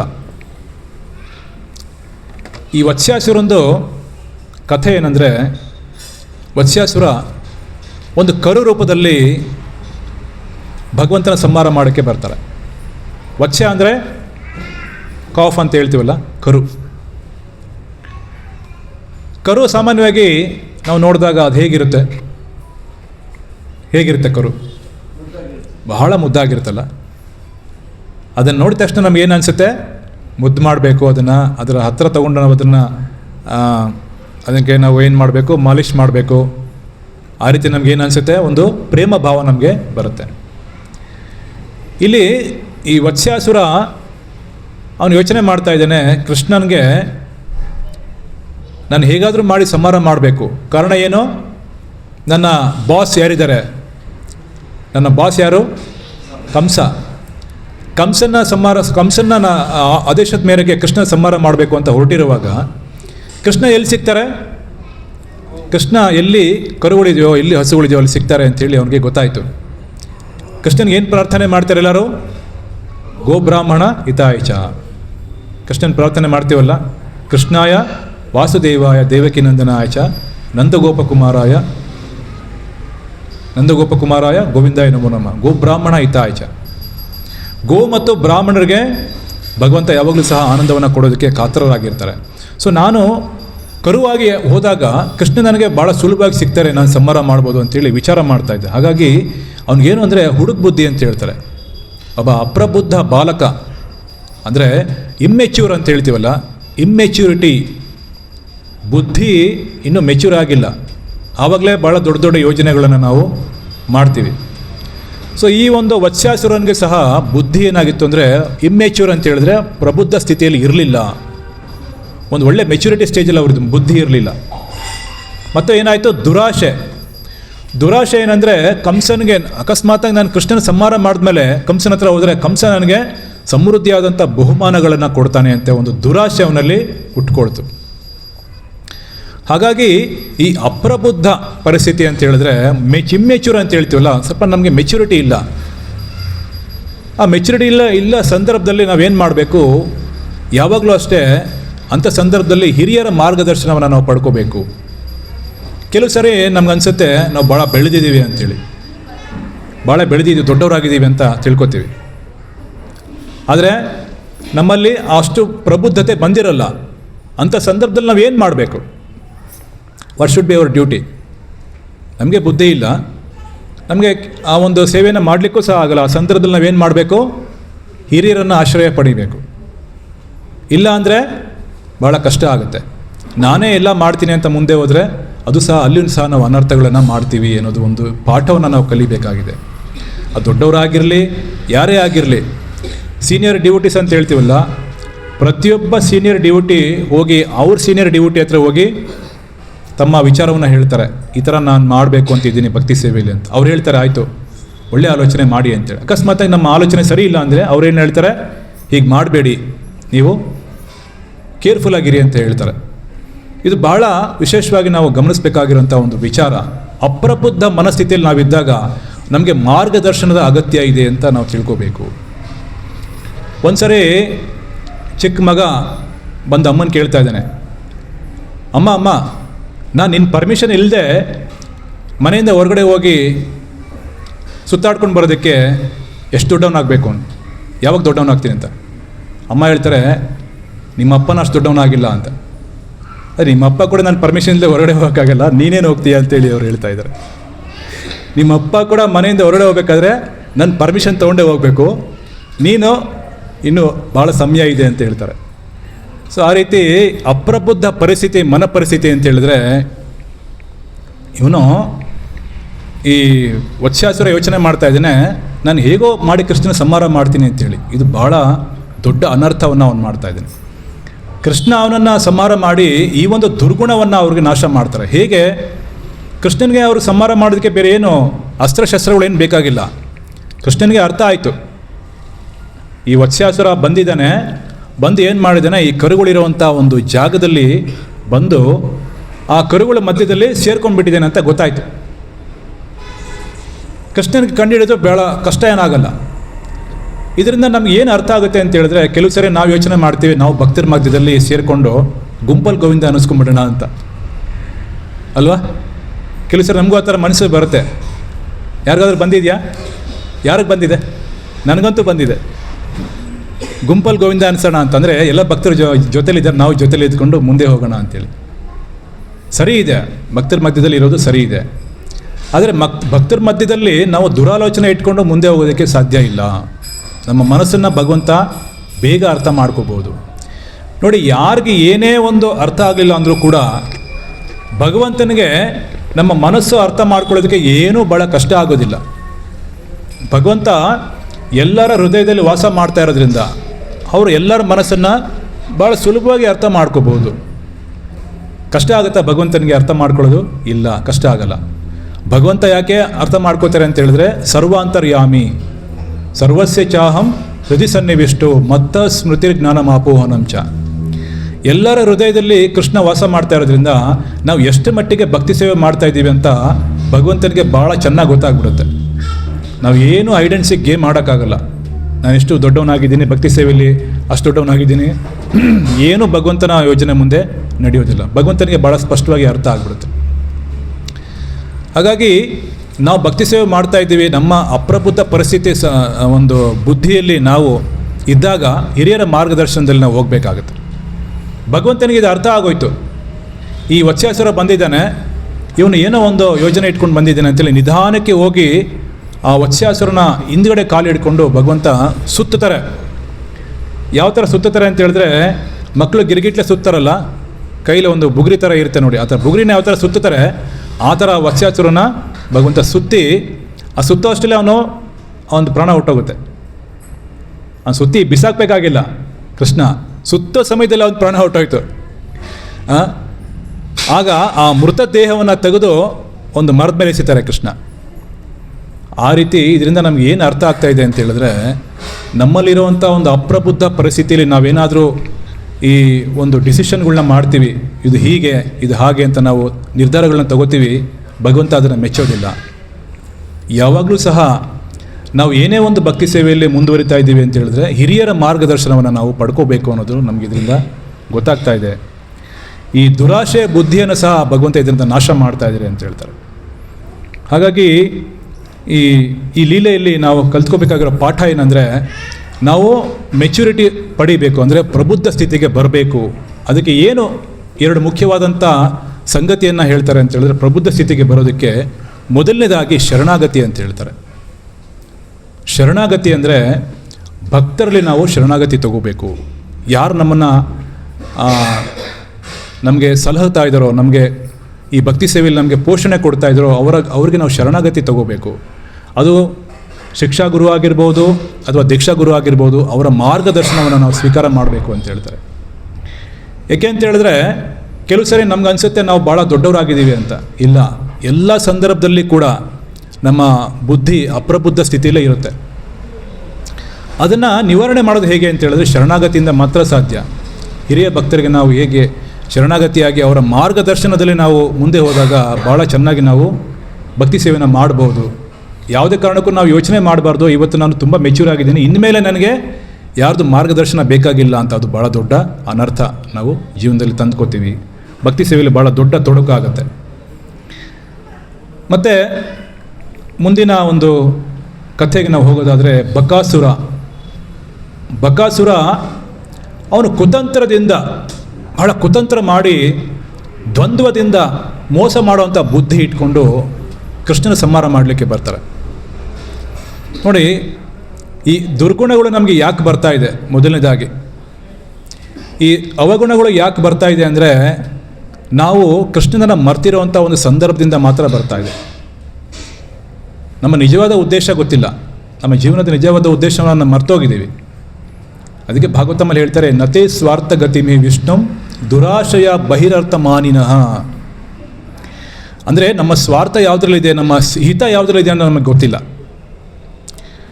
ಇದು ಯಾವ ಉದಾಹರಣೆಯಿಂದ ನಾವು ಅರ್ಥ ಮಾಡ್ಕೋಬೋದು ಅಂತ ಹೇಳಿದ್ರೆ, ಪ್ರಹ್ಲಾದ್ ಮಹಾರಾಜ್ ಮತ್ತು ಹಿರಣ್ಯಕಶಿಪು ಉದಾಹರಣೆಯಿಂದ ನಾವು ಇದನ್ನು ಅರ್ಥ ಮಾಡ್ಕೋಬೋದು. ಪ್ರಹ್ಲಾದ್ ಮಹಾರಾಜ್ ವಯಸ್ಸಲ್ಲಿ ಬಹಳ ಚಿಕ್ಕವರು. ಎಷ್ಟು ವರ್ಷ ಆಯಿತು ಅವ್ರಿಗೆ? 5 ವರ್ಷ ಆಯಿತು. ಆದರೆ ಪ್ರಬುದ್ಧ ಸ್ಥಿತಿ ಅಂದರೆ ಉತ್ತಮವಾದಂಥ ಮನಸ್ಥಿತಿಯಲ್ಲಿ ಅವರಿದ್ದರು. ಜೀವನವನ್ನು ನಿಜವಾಗ್ಲೂ ದರ್ಶನ ಮಾಡಿದರು. ಯಾರ ಮುಖಾಂತರ ದರ್ಶನ ಮಾಡಿದರು? ನಾರದ ಮುನಿ ಮುಖಾಂತರ ದರ್ಶನ ಮಾಡಿದರು. ಅದೇ ರೀತಿ ನಾವು ಸಹ ಜೀವನವನ್ನು ದರ್ಶನ ಮಾಡಬೇಕು ಅಂತ ಹೇಳಿದ್ರೆ, ಯಾರು ದರ್ಶನವನ್ನು ಮಾಡಿದ್ದಾರೋ, ಜೀವನವನ್ನು ಅರ್ಥಕೊಂಡಿದ್ದಾರೋ ಅವ್ರಿಗೆ ಶರಣಾಗತಿ ತಗೊಳ್ಳೋದ್ರಿಂದ ಮಾತ್ರ ಅದು ಸಾಧ್ಯ ಆಗುತ್ತೆ, ಉಳಿದಲ್ಲಿ ಸಾಧ್ಯ ಆಗೋದಿಲ್ಲ. ಹಿರಣ್ಯಕಶಿಪು ಸಹ 3 ಲೋಕಗಳನ್ನು ಗೆದ್ದಿದ್ರೂ ಸಹ ತನ್ನ ಮನಸ್ಸನ್ನು ಗೆಲ್ಲುವಂಥ ಒಂದು ಸಣ್ಣ ಪ್ರಕ್ರಿಯೆಯನ್ನು ಸಹ ಅವ್ರು ಮಾಡಲಿಲ್ಲ. ಪ್ರಹ್ಲಾದ್ ಮಹಾರಾಜ್ ಮುಂದೆ ಅವ್ರು ನಿಂತ್ಕೊಂಡು ಹೇಳ್ತಾ ಇದ್ದಾರೆ, ನಾನು 3 ಲೋಕವನ್ನು ಗೆದ್ದಿದ್ದೀನಿ, ಜಯಿಸಿದ್ದೀನಿ ಅಂತ ಹೇಳ್ಬಿಟ್ಟು. ಪ್ರಹ್ಲಾದ್ ಮಹಾರಾಜು ನಮ್ರತೆಯಿಂದ ಕೇಳ್ತಾರೆ, ನೀವು 3 ಲೋಕವನ್ನು ಗೆದ್ದಿರ್ಬೋದು, ಆದರೆ ನಿಮ್ಮ ಮನಸ್ಸನ್ನು ನೀವು ಗೆದ್ದಿಲ್ಲ. ಇದು ಬಹಳ ಮುಖ್ಯ ಆಗಿರುವಂಥ ಒಂದು ಸೂಕ್ಷ್ಮವಾದಂಥ ಸಂಗತಿ ನಾವು ಹೃದಯದಲ್ಲಿ ಅರ್ಥ ಮಾಡಿ ಯಾವಾಗಲೂ ಸ್ಮರಣೆ ಮಾಡಬೇಕು. ಈ ಕಾಮ, ಕ್ರೋಧ, ಲೋಭ, ಮೋಹ, ಮದ ಮತ್ತು ಮಾತ್ಸರ್ಯ ಏನಿದೆಯಲ್ಲ, ಈ ಅವಗುಣಗಳು ಈ ಭೌತಿಕ ಜಗತ್ತಿಗೆ ಬಂದಾಗ ನಮ್ಮಲ್ಲಿ ಯಾವ ರೀತಿ ಕಲ್ಮಶ ನೀರು ಬಿದ್ದಾಗ, ಆ ಮಳೆ ನೀರು ಬಿದ್ದಾಗ ಭೂಮಿ ಮೇಲೆ ಕೆಸರು ಅಂಟ್ಕೊಳ್ತಲ್ಲ, ಆ ಥರ ಅಂಟ್ಕೊಂಡ್ಬಿಟ್ಟಿದೆ ನಮಗೆ. ಅದು ಪರಿಶುದ್ಧ ಆಗಬೇಕು ಅಂತ ಹೇಳಿದ್ರೆ ಭಕ್ತರ ಮೂಲಕ ಮಾತ್ರ ಪರಿಶುದ್ಧ ಆಗೋದಕ್ಕೆ ಸಾಧ್ಯ ಹೊರತು ಬೇರೆ ಯಾವುದೇ ರೀತಿಯಲ್ಲಿ ಇದು ಸಾಧ್ಯ ಇಲ್ಲ. ಸರಿಯಾದ ರೀತಿಯಲ್ಲಿ ನಾವು ಅರ್ಥ ಮಾಡ್ಕೋಬೇಕು, ಭಾಳ ಮುಖ್ಯ ಆಗಿದೆ. ಹಿರಿಯರ ಮಾರ್ಗದರ್ಶನ ಕೂಡ ನಾವು ಅರ್ಥ ಮಾಡ್ಕೋಬೇಕು ಅಂದರೆ ಗಮನ ಇಟ್ಟು ಅವ್ರು ಏನು ಹೇಳ್ತಾ ಇದ್ದಾರೆ ಅವರ ಮನ ಪರಿಸ್ಥಿತಿಯನ್ನು ನಾವು ಅರ್ಥ ಮಾಡ್ಕೋಬೇಕು. ಅವ್ರ ಮನಸ್ಸು ಹೇಗಿದೆ ಅದನ್ನು ಅರ್ಥ ಮಾಡಿಕೊಂಡು ಸರಿಯಾದ ರೀತಿಯಲ್ಲಿ ಅರ್ಥ ಮಾಡ್ಕೋಬೇಕು. ಇಲ್ಲಾಂದರೆ ಅದು ಅಸಾಧ್ಯ ಆಗಿಬಿಡುತ್ತೆ. ಹೇಗೆ ಸರಿಯಾಗಿ ಅರ್ಥ ಮಾಡ್ಕೊಳ್ಳೋದು, ಅವ್ರು ಹೇಳ್ತಾ ಇರೋದನ್ನು ಅಪಾರ್ಥ ಮಾಡ್ಕೋಬಾರ್ದು, ಅದು ನಮಗೆ ಭಾಳ ಮುಖ್ಯವಾಗಿ ಬೇಕಾಗಿರೋದು. ಒಂದು ಸರಿ ಏನಾಯಿತು, ಈ ಆಲ್ಕೋಹಾಲ್ ರಿಹ್ಯಾಬಿಲಿಟೇಷನ್ ಸೆಂಟರ್ ಒಂದು ನಡೀತಾ ಇತ್ತು. ಆಲ್ಕೋಹಾಲ್ ರಿಹ್ಯಾಬಿಲಿಟೇಷನ್ ಸೆಂಟರ್ ಅಂದರೆ ಈ ಕುಡಿಯೋರಿಗೆ, ಮದ್ಯಪಾನ ಮಾಡೋರಿಗೆ ಅದನ್ನು ಬಿಡಿಸೋದಕ್ಕೆ ಒಂದು ಕಾರ್ಯಕ್ರಮ. ಅದನ್ನು ಸಾಮಾನ್ಯವಾಗಿ ಸ್ವಯಂ ಪ್ರೇರಣೆಯಿಂದ ಕೆಲವರು ಕುಡುಕರು ಹೋಗ್ತಾರೆ. ಸ್ವಯಂ ಪ್ರೇರಣೆಯಿಂದ ಹೋಗಿ ಅಲ್ಲಿ ಕೂತ್ಕೊಂಡು ಜಯ ಶಿಷ್ಯರಾದ ಮಾಧವಷ್ಟ ಸಖಿ ವೃಂದಕಿ ಜಯ, ನೋಡೋಣ ಇಲ್ಲಾದರೂ ನಾವು ಉದ್ಧಾರ ಆಗ್ತೀವಿ ಅಂತೇಳಿ ಅಲ್ಲಿ ಹೋಗ್ತಾರೆ. ಕೆಲವರು ಮನೆಯವರು ಬಲವಂತ ಕರ್ಕೊಂಡು ಕೂರಿಸಿರ್ತಾರೆ, ಇಲ್ಲಾದರೂ ಕೂತ್ಕೊಂಡು ಅವ್ರು ಏನು ಹೇಳ್ತಾರೆ ಕೇಳಿಸ್ಕೊಂಡು ಉದ್ಧಾರ ಆಗುವಂತ. ಆ ರೀತಿ ಒಂದು ಕ್ಯಾಂಪಸ್ ನಡೀತಾ ಇತ್ತು. ಆ ಕ್ಯಾಂಪಸ್ಸಲ್ಲಿ ಫೆಸಿಲಿಟೇಟರ್ ಆಗಿದ್ದವರು ಮಾತಾಡ್ತಾ ಒಂದು ಸೆಮಿನಾರ್ ಮಾಡ್ತಾಯಿದ್ರು. ಅವರು ಒಂದು ಸ್ಕಿಟ್ ಮಾಡ್ತಾಯಿದ್ದಾರೆ. ಸ್ಕಿಟ್ ಏನಪ್ಪ ಅಂದರೆ ಎರಡು ಬಕೆಟ್ ತಂದರು. ಒಂದು ಬಕೆಟಲ್ಲಿ ಸ್ವಲ್ಪ ಒಂದು ಅರ್ಧ ಸಾರಾಯಿ ಹಾಕಿದ್ರು, ಅಂದರೆ ವೈನ್ ಏನಿತ್ತು ಅದು ಏನೇನೋ ಇದೆಯಲ್ಲ ಬೇರೆ ಅದನ್ನು ಹಾಕಿದ್ರು. ಇನ್ನೊಂದರಲ್ಲಿ ನೀರು ಹಾಕಿದ್ರು. ಒಂದು ಕತ್ತೆನ ಕರ್ಕೊಂಡ್ಬಂದರು. ಕತ್ತೆ ಕರ್ಕೊಂಬಂದು ಬಿಟ್ಟರು. ಈಗ ನೋಡಪ್ಪ ಪ್ರಯೋಗ ಇದೆ ಅಂತ. ಕತ್ತೆ ಸೀದಾ ಹೋಗಿ ಆ ನೀರಿರೋ ಬಕೆಟಲ್ಲಿ ಬಾಯಕ್ಕೆ ನೀರು ಕುಡಿದು ತೃಪ್ತಿ ಆಗೋಯ್ತು. ಫೆಸಿಲಿಟೇಟರ್ ಹೇಳ್ದೆ, ನೋಡ್ದ ಈ ಕತ್ತೆಯಿಂದ ನಾವೇನು ಕಲಿಬೋದು ಅಂದ. ಅಲ್ಲೊಬ್ಬ ಭಾಳ ಸ್ಪೆಷಲಿಸ್ಟ್ ಇದ್ದ, ಅವನು ಎದ್ದ, ಕತ್ತೆ ಯಾವತ್ತೂ ಸರಾಯಿ ಕುಡಿಯಲ್ಲ ಅಂದ. ಫೆಸಿಲಿಟೇಟರ್ ತಲೆ ಚಚ್ಕೊಂಡ, ಅಯ್ಯೋ ನಾನು ಮಾಡಿದ ಪ್ರಯೋಗ ವ್ಯರ್ಥ ಆಗೋಯ್ತಲ್ಲ, ನಾನು ಹೇಳಿದ ಅರ್ಥ ಇದಲ್ಲಪ್ಪ, ಸರಿಯಾಗಿ ಅರ್ಥ ಮಾಡ್ಕೊ, ಕತ್ತೆನೇ ಕುಡಿಯಲ್ಲ ಅಂದರೆ ನೀನು ಕುಡಿತಾ ಇದ್ರೆ ನೀನು ಕತ್ತೆಗಿಂತ ವರ್ಸ್ಟ್ ಅಲ್ವಾ ಅಂತ. ಇದು ನಿಜವಾಗ್ಲೂ ನಾನು ಹೇಳೋ ಅರ್ಥ ಮಾಡ್ಕೊಳ್ಳಿ ದಯವಿಟ್ಟು. ನಾನು ಏನು ಮನೋಭಾವದಲ್ಲಿ ಹೇಳ್ತೀನಿ ಅದನ್ನು ಅರ್ಥ ಮಾಡ್ಕೊಳ್ಳಿ ಅಂತೇಳಿ ಫೆಸಿಲಿಟೇಟರ್ ಹೇಳ್ತಾ ಇದ್ದ. ಸರಿ, ಇನ್ನೊಂದು ಪ್ರಯೋಗ ಮಾಡೋಣ ಅಂದ. 2 ಗ್ಲಾಸ್ ತಂದ. ಒಂದು ಗ್ಲಾಸಲ್ಲಿ ಸಾರಾಯಿ ಹಾಕ್ದ, ಇನ್ನೊಂದು ಗ್ಲಾಸಲ್ಲಿ ನೀರು ಹಾಕ್ದ. ಸ್ವಲ್ಪ ಹುಳಗಳು ತರಿಸ್ದ, ಇರುವೆ ಸಣ್ಣ ಕ್ರಿಮಿಕೀಟಗಳು ತರಿಸ್ದ.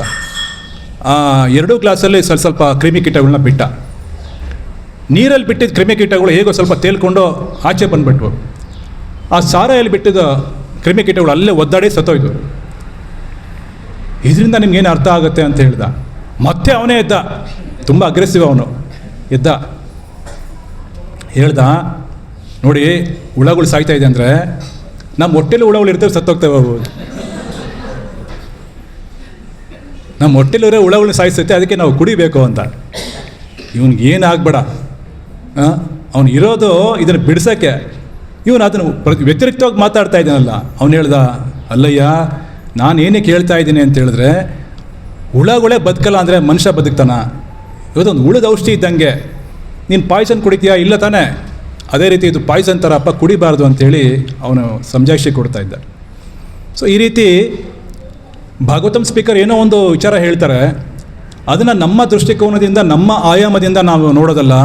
ಅವರು ಏನು ಹೇಳ್ತಾ ಇದ್ದಾರೋ ಅದರ ಆಯಾಮ ಏನು ಅನ್ನೋದನ್ನು ನಾವು ಅರ್ಥ ಮಾಡಿ, ಡೈಮೆನ್ಷನ್ ಬೇರೆ ಇರಬಾರ್ದು. ಆ ಡೈಮೆನ್ಷನ್ನ ಮ್ಯಾಚ್ ಮಾಡ್ಕೊಳ್ಳೋದು ಭಾಳ ಕಷ್ಟ ಆಗುತ್ತೆ ಸ್ವಲ್ಪ. ಅಂದರೆ ಒಂದೇ ದಿನಕ್ಕೆ ಮ್ಯಾಚ್ ಆಗಲ್ಲ, ಭಾಳ ಕಾಲ ಬೇಕು. ಅದಕ್ಕೆ ಭಾಳ ಕಾಲ ಬೇಕು. ಭಾಳ ಪ್ರಬುದ್ಧ ಮನಪರಿಸ್ಥಿತಿ ನಮಗೆ ಬೇಕಾಗಿದೆ.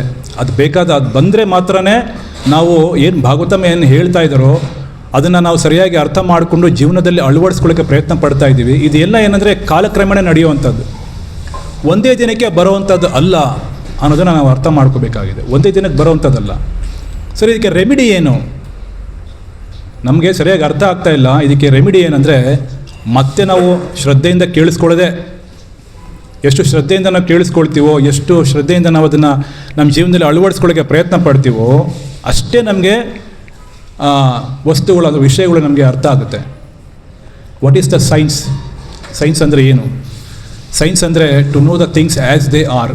ಒಂದು ವಸ್ತು ಅಥವಾ ಒಂದು ವಿಷಯ ಅದು ಹೇಗಿದೆಯೋ ಹಾಗೆ ಅರ್ಥ ಮಾಡ್ಕೊಳ್ಳೋದೇ ವಿಜ್ಞಾನ ಅಂತ ಕರಿತೀವಿ.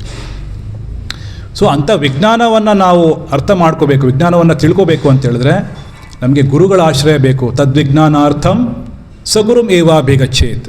ಅಂಥ ವಿಜ್ಞಾನವನ್ನು ನಾವು ತಿಳ್ಕೋಬೇಕು ಅಂತ ಹೇಳಿದ್ರೆ ಗುರುಗಳ ಹತ್ರ ಹೋಗಿ ನಮ್ರತೆಯಿಂದ ಅವರಲ್ಲಿ ಬೇಡ್ಕೋಬೇಕು. ಗುರು ಮತ್ತು ಶಿಷ್ಯನ ಸಂಬಂಧ ಭಾಳ ಗಂಭೀರವಾಗಿರುವಂಥದ್ದು, ಬಹಳ ಗಂಭೀರವಾಗಿದೆ. ಹಿಂದಿನ ಕಾಲದಲ್ಲೆಲ್ಲ ಗುರುಗಳ ಶಿಷ್ಯರ ಮೇಲೆ ಅನುಗ್ರಹ ಮಾಡಬೇಕು ಅಂದರೆ ವರ್ಷಾನುಗಟ್ಟಲೆ ತಗೋತಾಯಿದ್ರು. ಶಿಷ್ಯರು ಹೋಗಿ ಗುರುಗಳ ಮನೆಯಲ್ಲಿ ಸೇವೆ ಮಾಡಬೇಕಾಗಿತ್ತು.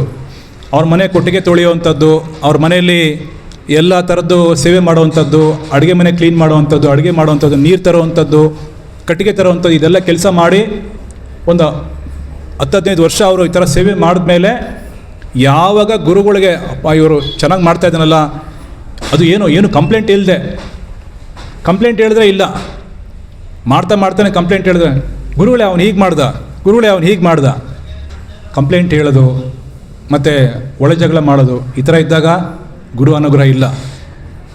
ಯಾರು ಏನೂ ಕಂಪ್ಲೇಂಟ್ ಹೇಳಿದೆ ಬಹಳ ವರ್ಷಗಳು ಎಲ್ಲ ಸಹಿಸ್ಕೊಂಡು ಅವನು ಶ್ರದ್ಧೆಯಿಂದ ಭಕ್ತಿ ಸೇವೆ ಮಾಡಿದನೋ, ಗುರುಗಳು ಸೇವೆ ಮಾಡಿದನೋ, ಆವಾಗ ಒಂದು 10-15 ವರ್ಷ ಆದಮೇಲೆ ಯಾವಾಗ ಗುರುಗಳ ಅನುಗ್ರಹ ಬಂತು ಅಂದಾಗ ಆ ಶಿಷ್ಯನ ಕರಿತಾಯಿದ್ರು, ಬಾ ಇಲ್ಲಿ ಅಂತ. ಎಷ್ಟು ವರ್ಷ ಆಯ್ತು ನೀನು ಬಂದು ಅಂತ. ಅವನು ಹೇಳ್ತಾನೆ, ಗುರುಗಳೇ ಒಂದು 15-20 ವರ್ಷ ಆಗಿರ್ಬೋದು ಅಂತ. ಆಯಿತು, ಭಾಳ ಸೇವೆ ಮಾಡಿದ್ಯಾ, ಕೂತ್ಕೋ ಅಂತೇಳಿ ಅವನ್ನ ಕೂರಿಸಿ ಅವನ ತಲೆ ಮೇಲೆ ಬ್ರಹ್ಮರಂಧ್ರ ಅಂತಾರಲ್ಲ, ಇಲ್ಲಿ ಕೈ ಇಟ್ಟು ಅವನಿಗೆ ಒಂದು ಮಂತ್ರ ಹೇಳ್ತಾಯಿದ್ರು. ಆ ಮಂತ್ರ ಹೇಳಿದಾಗ ಫ್ರ್ಯಾಕ್ಷನ್ ಆಫ್ ಸೆಕೆಂಡಲ್ಲಿ ಗುರುಗಳು ಏನೆಲ್ಲ ಬುದ್ಧಿ ಅಂದರೆ ವಿದ್ಯೆ ಕಲ್ತಿದ್ರು, ಆ ಎಲ್ಲ ವಿದ್ಯೆ ಫ್ರ್ಯಾಕ್ಷನ್ ಆಫ್ ಸೆಕೆಂಡಲ್ಲಿ ಶಿಷ್ಯನಿಗೆ ಟ್ರಾನ್ಸ್ಫರ್ ಆಗೋಗ್ತಾ ಇತ್ತು. ನಾವು ಕೇಳ್ಬೋದು ಇದು ಸತ್ಯನಾ ಅಂತ. ಒಂದು ಉದಾಹರಣೆ ಏನಂದರೆ, ಈಗ ಬ್ಲೂಟೂತ್ ಇದೆ, ಬ್ಲೂಟೂತಲ್ಲಿ ಈ ಕಡೆ ಇರೋಂಥ ಫೋನಲ್ಲಿರೋ ಡೇಟಾ ಈ ಕಡೆ ಫೋನ್ಗೆ ಯಾವ ಥರ ಟ್ರಾನ್ಸ್ಫರ್ ಆಗುತ್ತೆ, ಇದನ್ನು ಯಂತ್ರ ಅಂತಾರೆ, ಅದನ್ನು ಮಂತ್ರ ಅಂತಾರೆ, ಅಷ್ಟೇ ವ್ಯತ್ಯಾಸ. ಸೊ ಆ ರೀತಿ ಟ್ರಾನ್ಸ್ಫರ್ ಆಗ್ತಾಯಿತ್ತು, ಏನೋ ಗುರುಗಳಿಂದ ಶಿಷ್ಯರಿಗೆ ಆ ಥರ ಟ್ರಾನ್ಸ್ಫರ್ ಆಗ್ತಾಯಿತ್ತು ಬುದ್ಧಿ ಅಥವಾ ವಿದ್ಯೆ. ಈಗಿನ ಕಾಲದಲ್ಲಿ ಯಾರ್ಯಾರಿಗೆ ಆ ಶಕ್ತಿ ಇಲ್ಲ, ಆ ಶಕ್ತಿನ ಎಲ್ಲರೂ ಕಳ್ಕೊಂಡ್ಬಿಟ್ಟಿದ್ದಾರೆ. ಈಗ ನಮಗಿರುವಂಥ ಪರಿಸ್ಥಿತಿಯಲ್ಲಿ ನಾವೇನಾದರೂ ಮುಂದೆ ಹೋಗಬೇಕು, ಭಕ್ತಿ ಸೇವೆಯಲ್ಲಿ ನಾವು ಅರ್ಥ ಮಾಡ್ಕೋಬೇಕು ಅಂತ ಹೇಳಿದ್ರೆ ಶ್ರೀ ಚೈತನ್ಯ ಮಹಾಪ್ರಭು ನಮಗೆ ಕೊಟ್ಟಿರುವಂಥ ಈ ಸಿದ್ಧಾಂತ ಇದೆಯಲ್ಲ ಬಹಳ ಮುಖ್ಯ ಆಗಿರುವಂಥದ್ದು. ಇದನ್ನು ನಾವು ಮನಸ್ಸಲ್ಲಿ ಗಮನ ಇಟ್ಕೋಬೇಕು. ತೃಣಾದಪಿ ಸುನಿಚೇನ ತರೋರಪಿ ಸಹಿಷ್ಣುನ ಅಮಾನಿನ ಮಾನದಿನ ಕೀರ್ತನೆಯ ಸದಾಹರಿ ಅಂಥೇಳಿ ನಾವು ಅರ್ಥ ಮಾಡ್ಕೋಬೇಕು. ಈ ಥರ ಬಕಾಸುರನ ಸಂಹಾರವನ್ನು ಭಗವಂತ ಮಾಡಿ ಯಾವ ಲೀಲೆನ, ಯಾವ ಒಂದು ಸಂದೇಶವನ್ನು ನಮಗೆ ಕೊಡ್ತಾ ಇದ್ದೀರಿ ಅಂತ ಹೇಳಿದ್ರೆ, ನಾವು ಯಾವುದೇ ಕಾರಣಕ್ಕೂ ಭಗವಂತನ ಮುಂದೆ ಅಥವಾ ಭಕ್ತರ ಮುಂದೆ ಬಂದು ಕುತಂತ್ರವನ್ನು ಮಾಡಬಾರ್ದು. ಕುತಂತ್ರವನ್ನು ಯಾವುದೇ ಕಾರಣಕ್ಕೂ ನಾವು ಭಕ್ತಿ ಸೇವೆಯಲ್ಲಿ ಅದು ಕೆಲಸ ಮಾಡೋದಿಲ್ಲ. ನಮ್ಮ ಕುತಂತ್ರ ನಮ್ಮ ಮನಸ್ಸಲ್ಲಿದ್ದಾಗ ಭಗವಂತ ಎಷ್ಟು ಅದಕ್ಕೆ ಅನುಗ್ರಹ ಕೊಡಬೇಕು ಅಷ್ಟೇ ತಗೋತಾರೆ. ಏಕೆಂದರೆ ಕೃಷ್ಣ ಭಾವನಾಗ್ರಹಿ ಜನಾರ್ದನ, ನಿನ್ನಲ್ಲಿ ಎಷ್ಟು ಒಳ್ಳೆ ಭಾವನೆ ಇದೆ ಅದನ್ನು ಗ್ರಹಿಸ್ತಾರೆ. ಅಕಸ್ಮಾತಾಗಿ ನಮ್ಮಲ್ಲಿ ಈ ಒಳ್ಳೆ ಭಾವನೆ ಜೊತೆಗೆ ಸ್ವಲ್ಪ ಕುತಂತ್ರದ ಭಾವನೆ ಇತ್ತು ಅಂತ ಹೇಳಿದ್ರೆ ಏನಾಗುತ್ತೆ, ನಮ್ಮ ಭಕ್ತಿ ಸೇವೆ ಮುಂದೆ ಕುಂಠಿತ ಆಗ್ತಾ ಹೋಗುತ್ತೆ. ಎಷ್ಟು ನಮ್ಮಲ್ಲಿ ಶ್ರದ್ಧೆ ಇದೆಯೋ ಅಷ್ಟೇ ಭಗವಂತ ಸ್ವೀಕಾರ ಮಾಡ್ತಾರೆ. ಯೇ ಯಥಾ ಮಾಂ ಪ್ರಪದ್ಯಂತೆ ತಾಂ ಸತೈವ ಭಜಾಮ್ಯಹಂ ಮಮ ವರ್ತಮಾನುವರ್ತಂತೆ ಮನುಷ್ಯ ಪಾರ್ಥ ಸರ್ವಶಃ. ಕೃಷ್ಣ ಆ ರೀತಿ ನಮ್ಮ ಭಾವನೆಯನ್ನು ಗ್ರಹಿಸ್ತಾರೆ, ಅದಕ್ಕೆ ಅವ್ರಿಗೆ ಭಾವನಾಗ್ರಹಿ ಜನಾರ್ದನ ಅಂತ ಹೇಳ್ತಾರೆ. ಸೊ ನಾವು ಆಶಿಸೋಣ, ಈ ಜನ್ಮಾಷ್ಟಮಿಯಲ್ಲಿ ಬರುವಂಥ ಎಲ್ಲ ಅತಿಥಿಗಳನ್ನು, ಅಂದರೆ ನಾವು ಆನಂದವಾಗಿದ್ದೀವಿ ಭಕ್ತಿ ಸೇವೆಯಲ್ಲಿ, ಇದೇ ಆನಂದವನ್ನು ಬರುವಂಥ ಎಲ್ಲ ಭಕ್ತರಿಗೆ ನಾವು ಹಂಚಬೇಕಲ್ವ. ಆ ಒಂದು ಪ್ರಯತ್ನದಲ್ಲಿ ನಾವೆಲ್ಲ ಸತತವಾಗಿ ಇದ್ದು ಜನ್ಮಾಷ್ಟಮಿಯನ್ನು ಬಹಳ ಸಂಭ್ರಮ ಒಂದು ಕಡೆ ಇರ್ಬೋದು, ಸಂಭ್ರಮಕ್ಕಿಂತ ಹೆಚ್ಚಾಗಿ ಸೌಹಾರ್ದಯುತವಾಗಿ ಒಳ್ಳೆ ಭಾವನೆಯಿಂದ ನಾವು ಜನ್ಮಾಷ್ಟಮಿನ ಆಚರಣೆ ಮಾಡಿದಾಗ ಭಗವಂತ ನಮ್ಮ ಭಕ್ತಿ ಸೇವೆಯನ್ನು ಸ್ವೀಕಾರ ಮಾಡ್ತಾರೆ ಅಂತ ನಾವು ಭಾವಿಸೋಣ. ಎಲ್ಲ ಭಕ್ತರಿಗೆ ಆ ಒಂದು ಸೌಲಭ್ಯ, ಆ ಭಾಗ್ಯ ಸಿಗಲಿ, ಭಗವಂತನ ಸಂಪೂರ್ಣ ಅನುಗ್ರಹ ನಿಮಗೆ ಸಿಗಲಿ ಅಂತ ಬೇಡ್ಕೊಳ್ತಾ ಈ ಒಂದು ಕಥೆಗೆ ವಿರಾಮ ಕೊಡೋಣ. ಏನಾದರೂ ಪ್ರಶ್ನೆ ಇದ್ದರೆ ಒಂದೆರಡು ಪ್ರಶ್ನೆ ಅಥವಾ ಕಮೆಂಟ್ನ ನೀವು ಹೇಳ್ಬೋದು. Hare Krishna. Shall we end prabhu? Thank you, ಧನ್ಯವಾದ.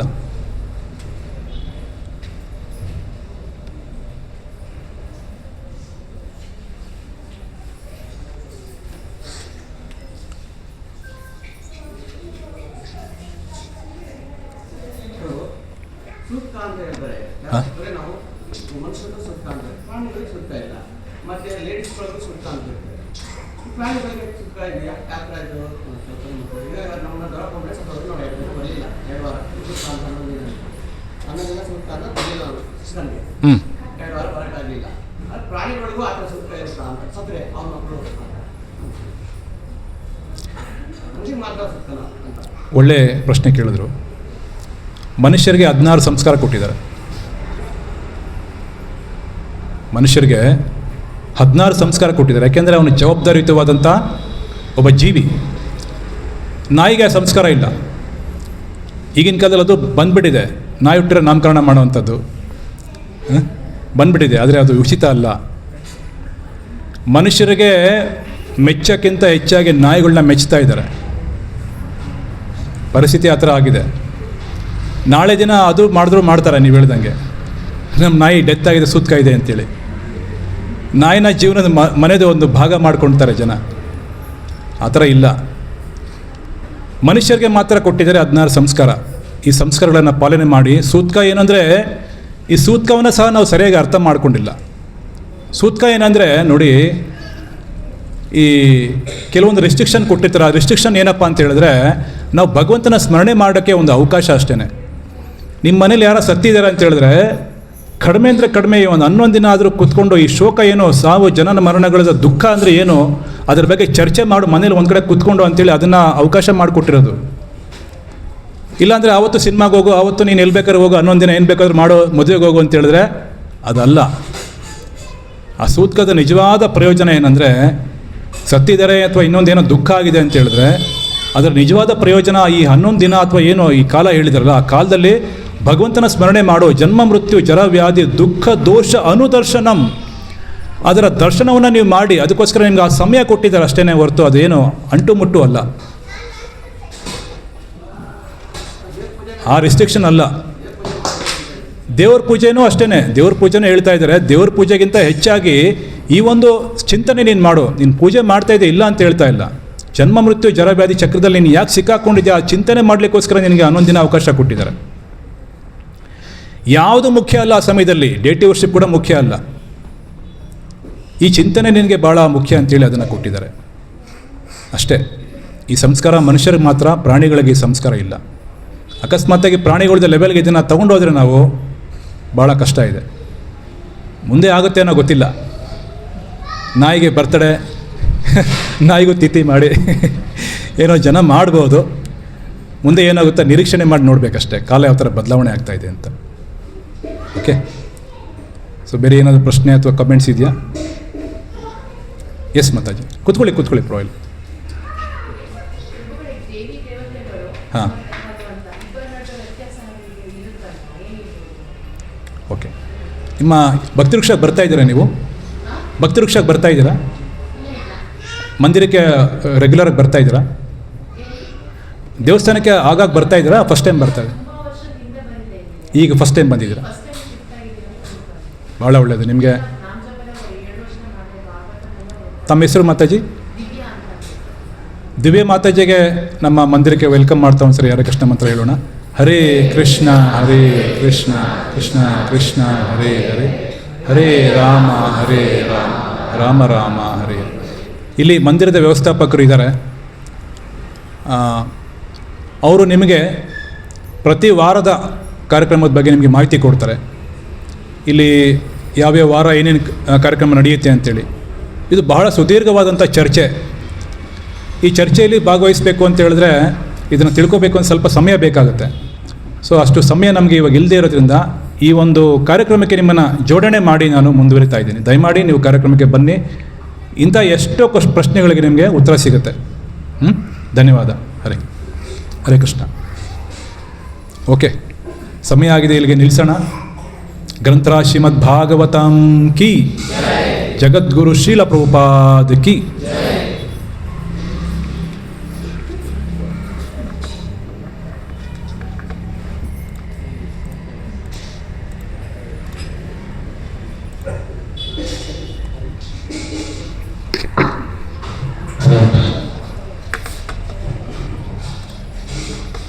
ಹರೇ ಕೃಷ್ಣ.